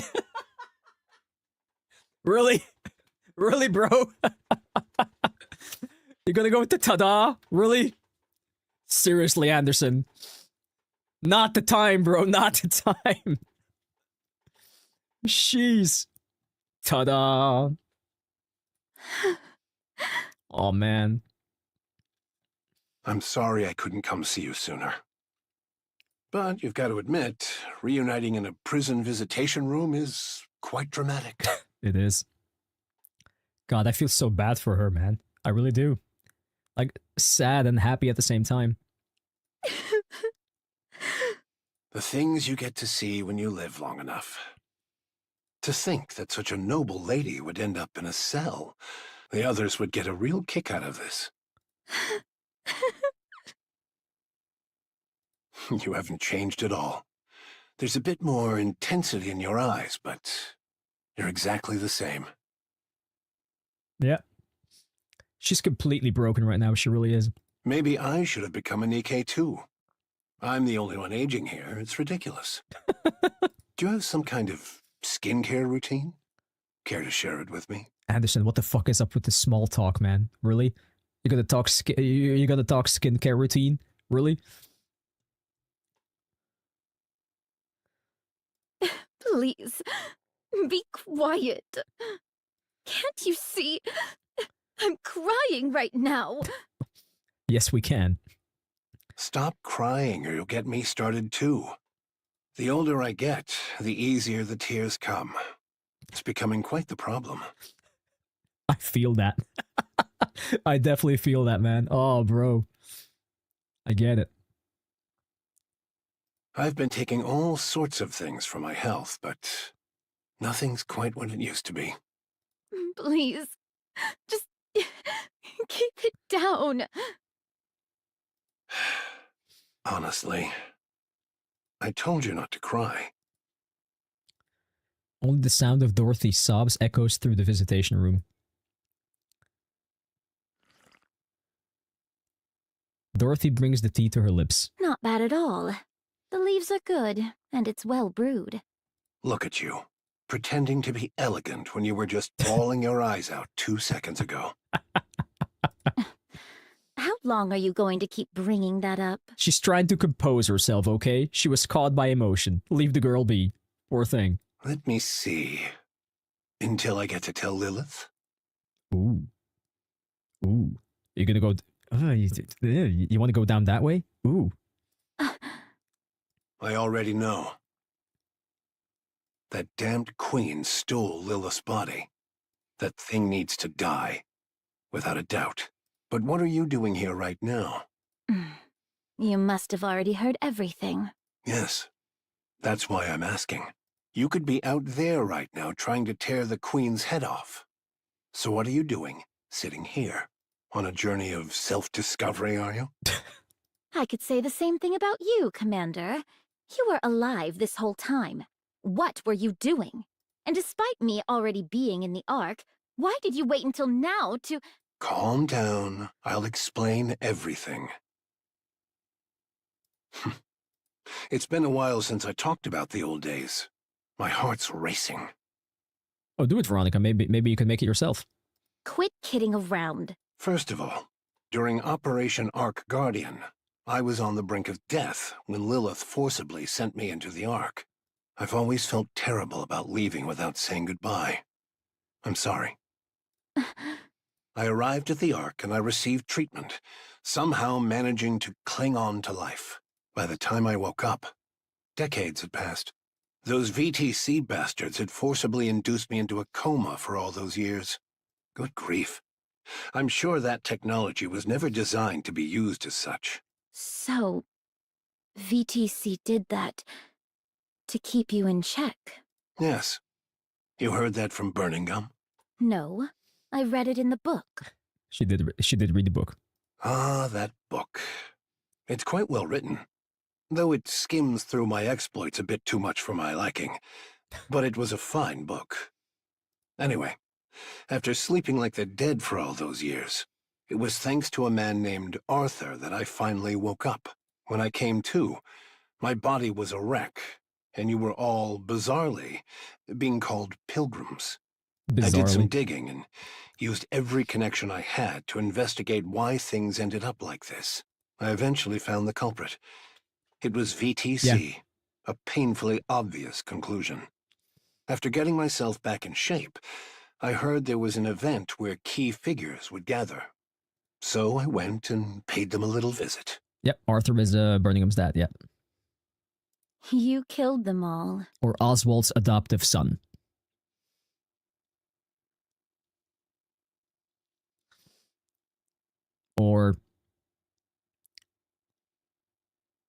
Or Frisia's brother, but not by blood.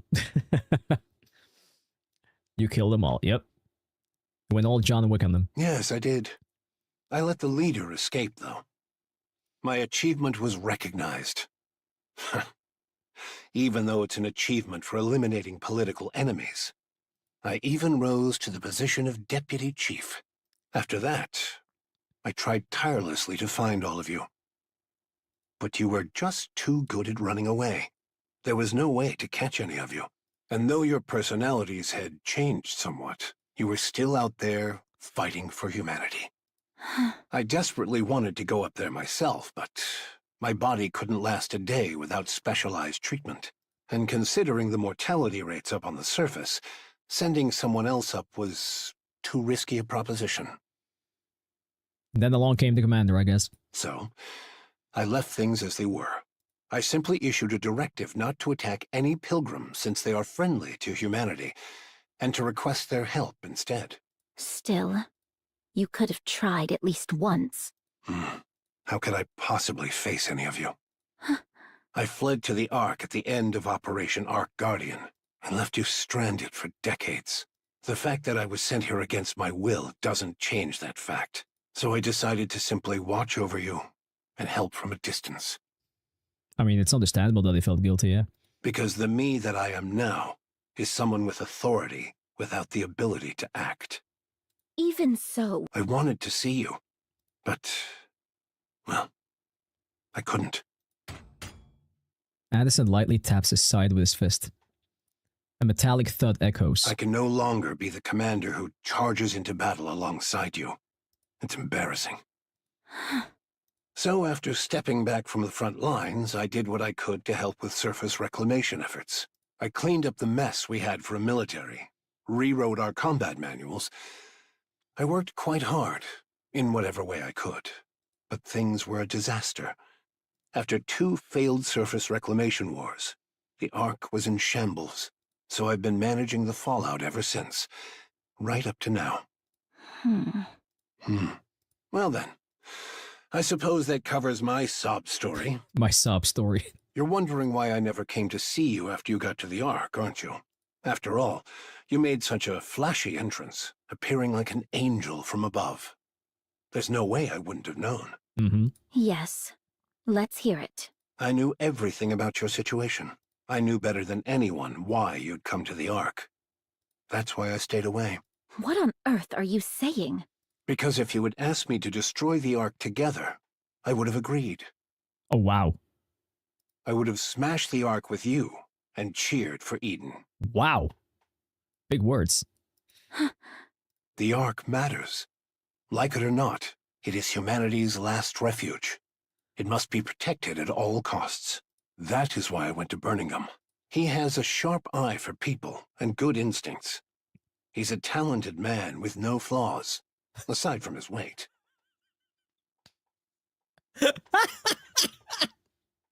He's a talented man with no flaws aside from his weight. Poor guy. Poor guy. Hey. I feel that. My weight is not what it should be as well. I felt that one, man. I really did. I asked him to determine your true intentions. If you were still the same as before, the Ark would help you. But if you were truly intent on destroying the Ark... You told him to kill me? Yes. You would do that to me? The hero who is forced to cut down a fallen comrade. Talk about a cliché. On the other hand, the hero who sides with his fallen comrade and joins the Demon King's army. That's also not terribly original. I'm glad you haven't changed. Commander, I've changed a lot. No, you're the same. I'm convinced of that. You put on that tough act all by yourself, but in the end, you're guided by your heart, and you sacrifice yourself for the greater good. Stand with the Ark, Dorothy. Let's go kill that queen. Just thinking about that bitch keeps me awake at night. He called her a bitch. Fuck yeah. Yes. After sharpening your teeth on revenge for so long, it won't be easy.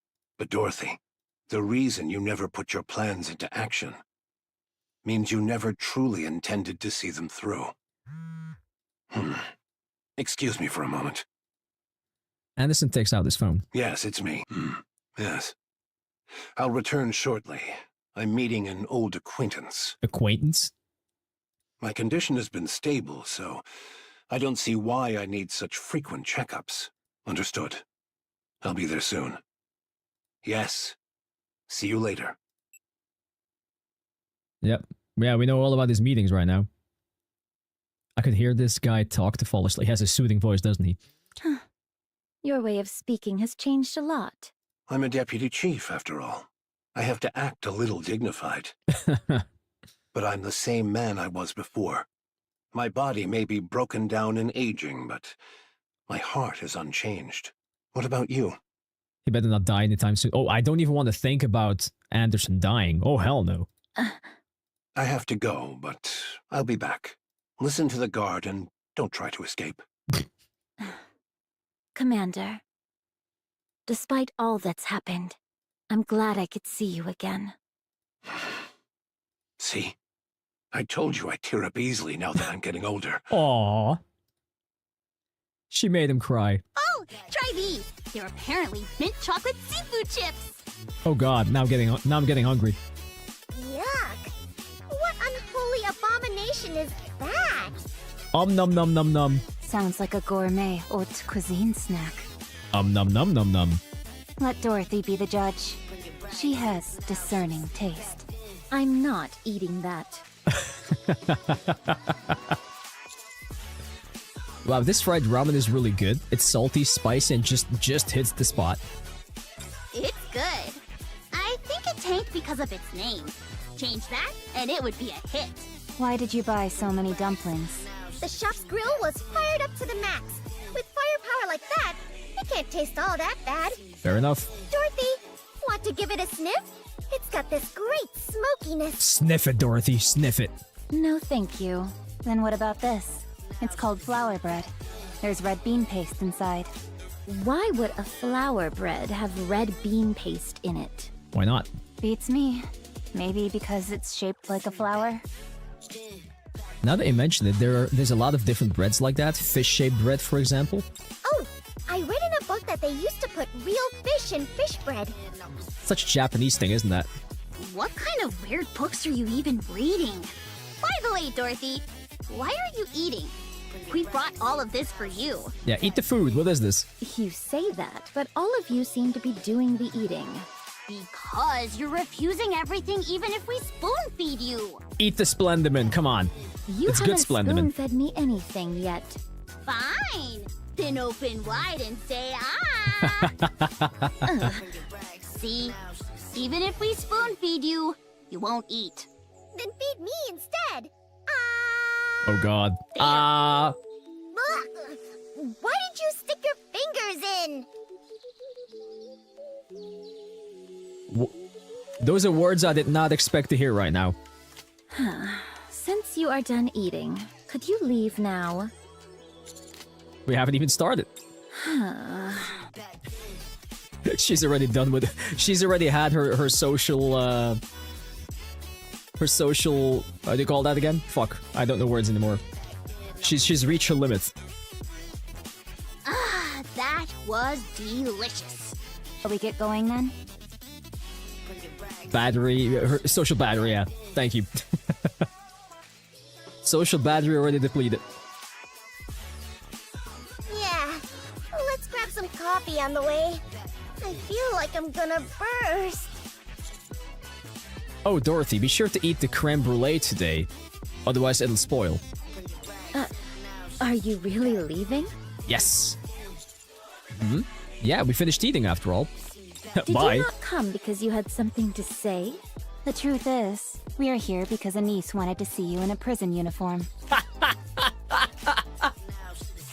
Hey! You said you wanted to see it too! But how are your clothes so clean after all this time in here? Do you sleep standing up? All right. Please leave. Do you have any letters you want delivered? People in prison tend to write a lot of letters to the outside. Who's she gonna send them to? I know who she's not gonna be sending letters to. All right! Rappy is an ex-convict, so she knows all about this stuff. True. If there's anything you don't know, ask her. I made a brief mistake during my turbulent youth. Then if you and Dorothy ended up in the same squad, does that make it a criminal squad? Yes. Yes, it does. Isn't that the story with everyone in real kindness? Please get out. Get out. Get out of here. Wait. How much are we at? How are we only on 85? How much more is there? Sheesh Louise.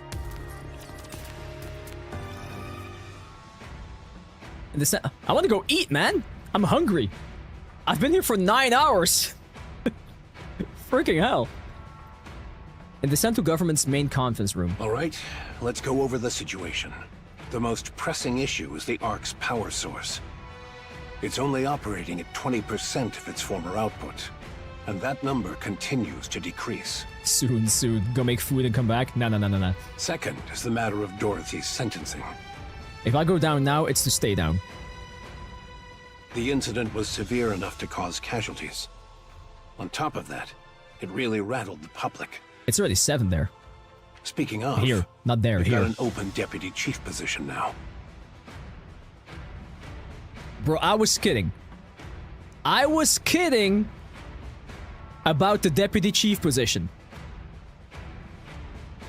Nah, they're gonna find somebody else, right? They're gonna find somebody else. It's not gonna be commander.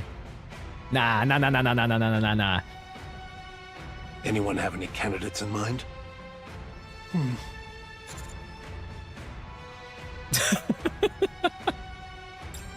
I do. It's still a little early to say, though. Very well. And third, a gunfight in the middle of the city, following the incident with Sixo. All sorts of rumors are spreading. You're not gonna put this behind the desk? Public confidence has taken a serious hit. We need to gradually resolve this, but we're out of ideas at the moment. The Ark's power source is the most critical issue. It is. The Ark's infrastructure will gradually become paralyzed. No viable alternative. Can't we just go to the surface and bring back a truckload of supplies? No viable alternatives have been identified as of yet. Okay, that's what it was. My bad. Supplies near the Ark have been completely depleted. Kenchi, have a good one. Thanks for being here, man. Laplace from next deputy chief. Ooh. We'd need to venture much farther, and the risk and time required increase sharply the farther we go. Also, it's not just a matter of supplies. Doro. Even if supplies come in, we lack the power to process them. Le public sentiment, c'est much more sérieux. Mysterious groups are forming in large numbers. We do not know when, or where, or what kind of problem will arise. The conference chamber falls silent. We would like to hear your thoughts. Oh, would you now? I believe you would have an appropriate solution. Nah. Mustang is already the CEO. You can't be both. After all, you are the commander of the commando unit. Yep, I'm commanding. I'm commanding the commando unit as a commander. It's true. Crow, get out. Bearing the weight of expectations, I open my mouth to speak. Derp.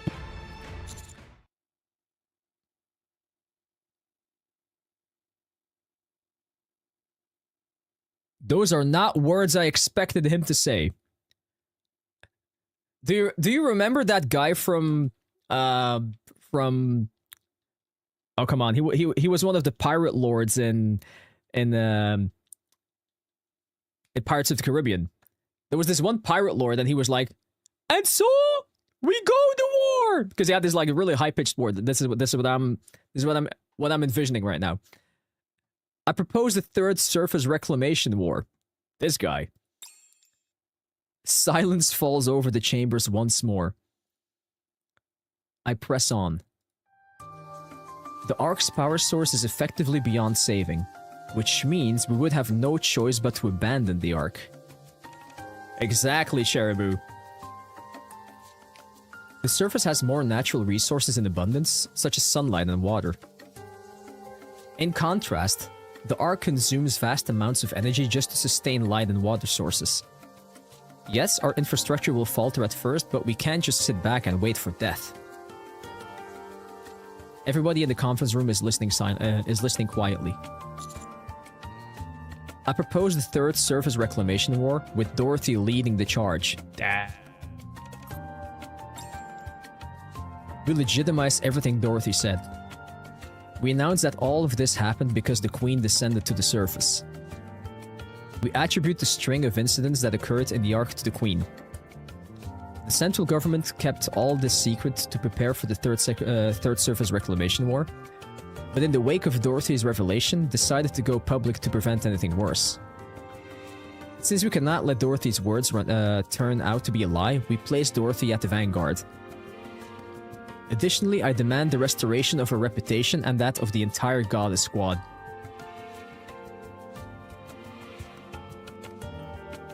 You absolute legend, man. You absolute fucking legend. That last request seems rather personal.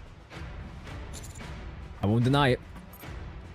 Do you think Dorothy will go along with this? Of course. The third surface reclamation war? Are you out of your mind? Yes. Yes. The raptures are infinite. How long are we going to bang our heads against this wall? The raptures are no longer infinite. What? It's been confirmed. The raptures are now finite in number. Yes, they are. Enoch verified it. What are you saying? To summarize, the Ark can no longer serve as humanity's home. Called it, man. I called it. We were talking about this at the start of the stream. The Queen has descended. The raptures are no longer infinite. With Eden's new technology, our equipment production output is sufficient. The Ark's strength is at its peak, and our comrades on the surface will be a great asset to us. The time for the third surface reclamation war is now. If we don't do this now, it'll be impossible later. I agree. Yeah, I think we're about to earn that deputy chief spot, man.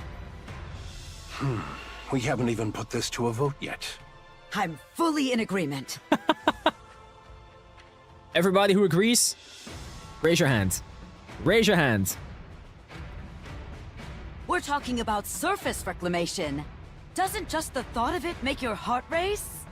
This is the moment Elysian has been walking the tactical path toward. Onward, AZX! Onward, Admire! Damn. Onward, Wings of Victor! Pipe down, Miss Tactical.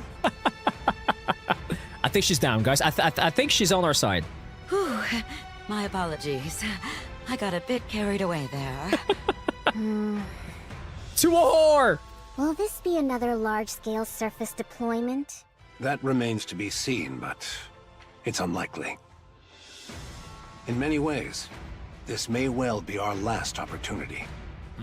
Right? Fine. I'll run a check on that function then. It's been maintained pretty consistently, so there shouldn't be a problem.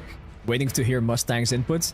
Oh la la, mais c'est bien ça! It will be all the entertainment! To war we go! Something like that. Give or take. Much appreciated. What? You didn't know? The Ark can rise to the surface. What? What? Are you saying that the Ark can lift itself up? What? It's not called the Ark for nothing. It can float. That's what it was designed and built for. And you just lay this information on us now? Just out of the blue? Welcome to our airship. The Ark can rise to the surface? Yeah, how are we gonna do that with 20% power though, yeah. Yes. How many times do I have to say it? It rises. It can go up. Say it again. Just to be sure, say it again. I can't believe it. Enoch, if you would. Yes. I will review the feasibility, timing, and probability of success for the third surface reclamation war. Sheesh, this is really happening, guys. Holy fuck. Thank you so much for the sub. I appreciate that. Wait. So, chapter 47, 48? Third reclamation war starts? Or is that going to be 4.0 anniversary? How long will it take? The report will be ready within 1 month. 1 month? Good. I'll leave it to you. Oh, the report will be ready in 1 month. All right. We need the 2 other deputy chiefs to agree on this. A matter of this magnitude requires a unanimous decision. There's no need to worry. The commander-in-chief is still in the same state. The remaining 2 have delegated full authority to me. Well, that's handy. I see they still have no interest in the Ark. I'd like each of you to begin your research and preparations with the Third Surface Reclamation War's execution in mind. Un moment. Oh? Oh? What is it, Mustang? You're announcing the Third Surface Reclamation War maintenant? Mais oui. Oh no, certainly not. Public morale is at its absolute lowest. Yes, first, we need to have a concert. First, we need to have the brightest star of the arc, make everybody happy again, and then we say that we go to war. To declare war in the middle of this would be catastrophic. I would not be surprised if une revolt occurs. But we have no proper alternative. Our only choice is to push forward. Yeah, he's not wrong indeed, yeah. C'est moi! I have the ideal solution! Oh, here we go. I can't wait to see what he's gonna be saying. We hold on grand concert to celebrate the third surface reclamation war! Not pre-watched. But I am way too much in the mind of the writers, man. I swear to God. Strip away the solemnity and march toward a better tomorrow for all of humanity. Et voila! That's how we present le festival. Mais oui, oui. Moi excels at this. The crème de la crème, in fact. Mais it will cost beaucoup de money. But it is no problem. You have all the money in the world, don't you? Well, all the money in the Ark. This won't end with just one concert, no! We open concert after concert! Encore, encore! Oh God, poor Anise. Oh, poor Anise. She's gonna be exhausted. We will captivate the souls of every Ark citizen! Absolument! Am I the only one that can feel an event coming for this right now? There's gonna be an event that's gonna be an entire festival. More than likely. Or maybe the event that we're doing right now is that. Because it wasn't the concert hall, right? I don't know. We'll see. Entertainment! So what makes people forget their pain and anxiety? Very well. You'll have the central government's backing. Heyo! I'll leave that part in your hands. C'est bon! Therefore, Commandant. Yes. TT Star must be the premier act at the third Surface Reclamation War Festival! The third Surface Reclamation War Festival. Man, it has a ring to it. What can I say, man? It has a freaking ring to it. They must be all numéro un! Absolument! Please give it a different name, okay? Oh. Oh. Oh God, man.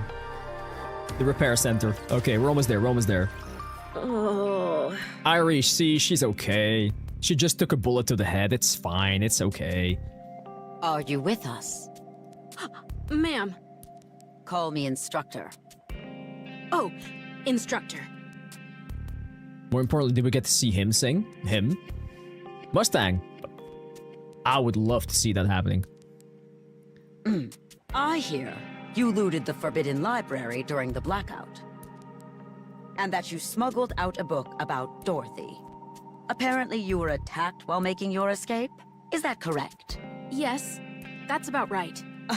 What are you being so brazen about? It's only thanks to Arcana that we found you so quickly. Had we been any later, we might not have been able to save you. But you did save me, didn't you? Oh, what became of Arcana? Since Forbidden Library materials were leaked under her care, she will be punished accordingly. What? I'm the one who stole it. She's the victim here. Why would you punish the victim? What kind of abuse of power is this? No punishing Arcana, please. I haven't finished speaking. Oh, here we go. Theoretically speaking, Arcana should be punished. But this only occurred due to the unforeseen Arc blackout. Has it always been Arcana? I always pronounce her name Arcana. Given the special circumstances, we've decided not to pursue the matter. All things considered, things did not turn out too badly. Arcana it is. Has the person who shot me been identified? What happened to them? He got shot too, you're fine. They were identified and killed. Yep, on the spot. Goodness. It just goes to show that crime doesn't pay. Irie, the Forbidden Library's very existence is classified. You will be held accountable for leaking its contents without authorization. Oh boy. I've got a question. You're not listening to a word I say. Fine. What is it? What were Dorothy's true intentions? Revenge. To take revenge on the Ark. But she never actually acted on it. What drove her to seek revenge? Because the Ark used Dorothy and the Goddess Squad before discarding them. You should have read the book. I see. You seem pleased. Yes, I'm with an inspection unit. Exposing the dirty secrets of others is the reason for my existence. And now, oh my, to think I've now exposed even the Ark's darkest secret. I love it. Get out. I knew there was a reason I didn't quit this job. Go on, tell me how brilliant I am. Get out, Irie, get out. Yes, you are brilliant. Oh god, you're gonna go along with this? Come on, Ingrid. Which is why you will be undergoing a memory wipe.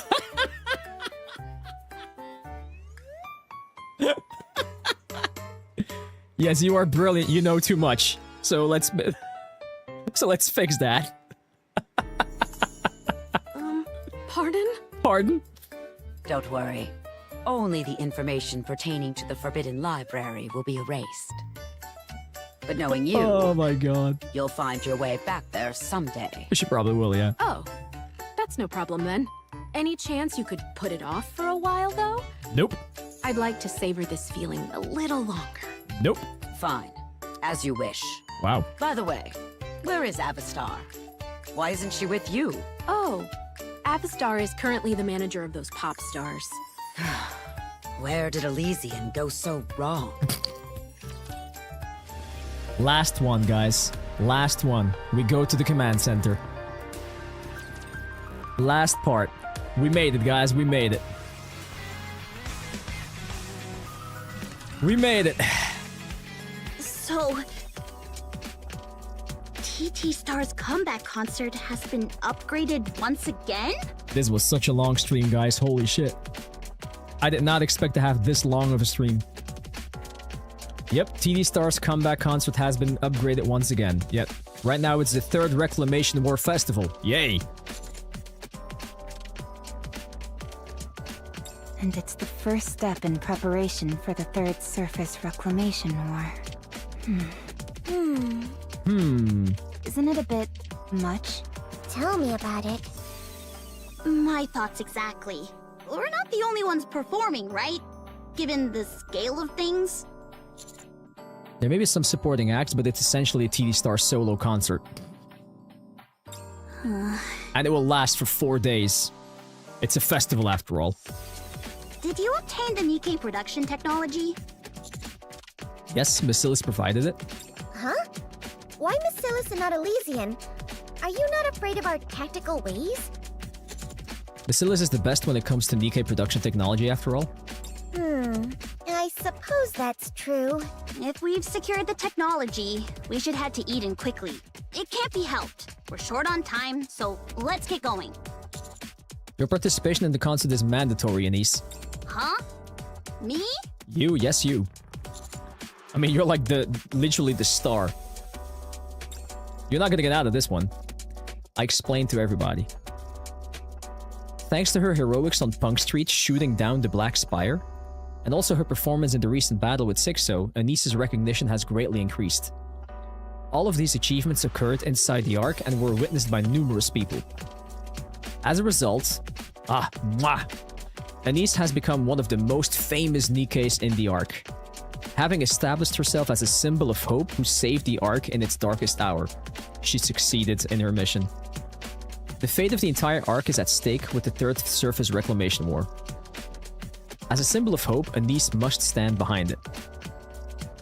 Since she has past experience as a pop star, it is a perfect opportunity.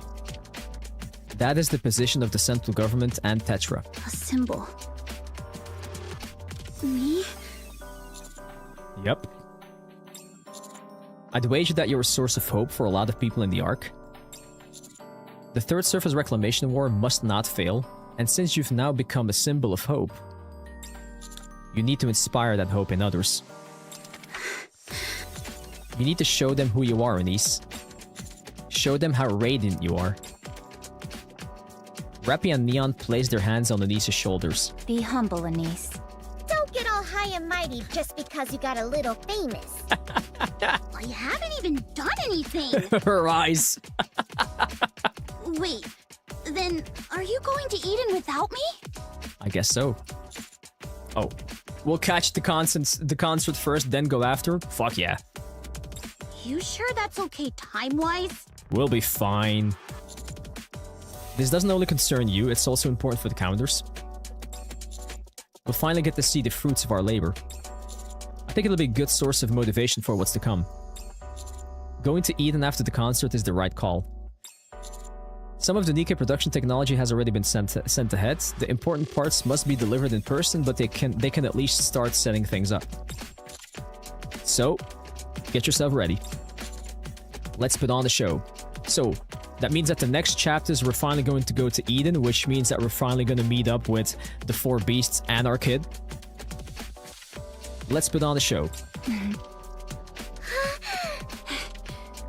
Alright, I'll put on one hell of a show!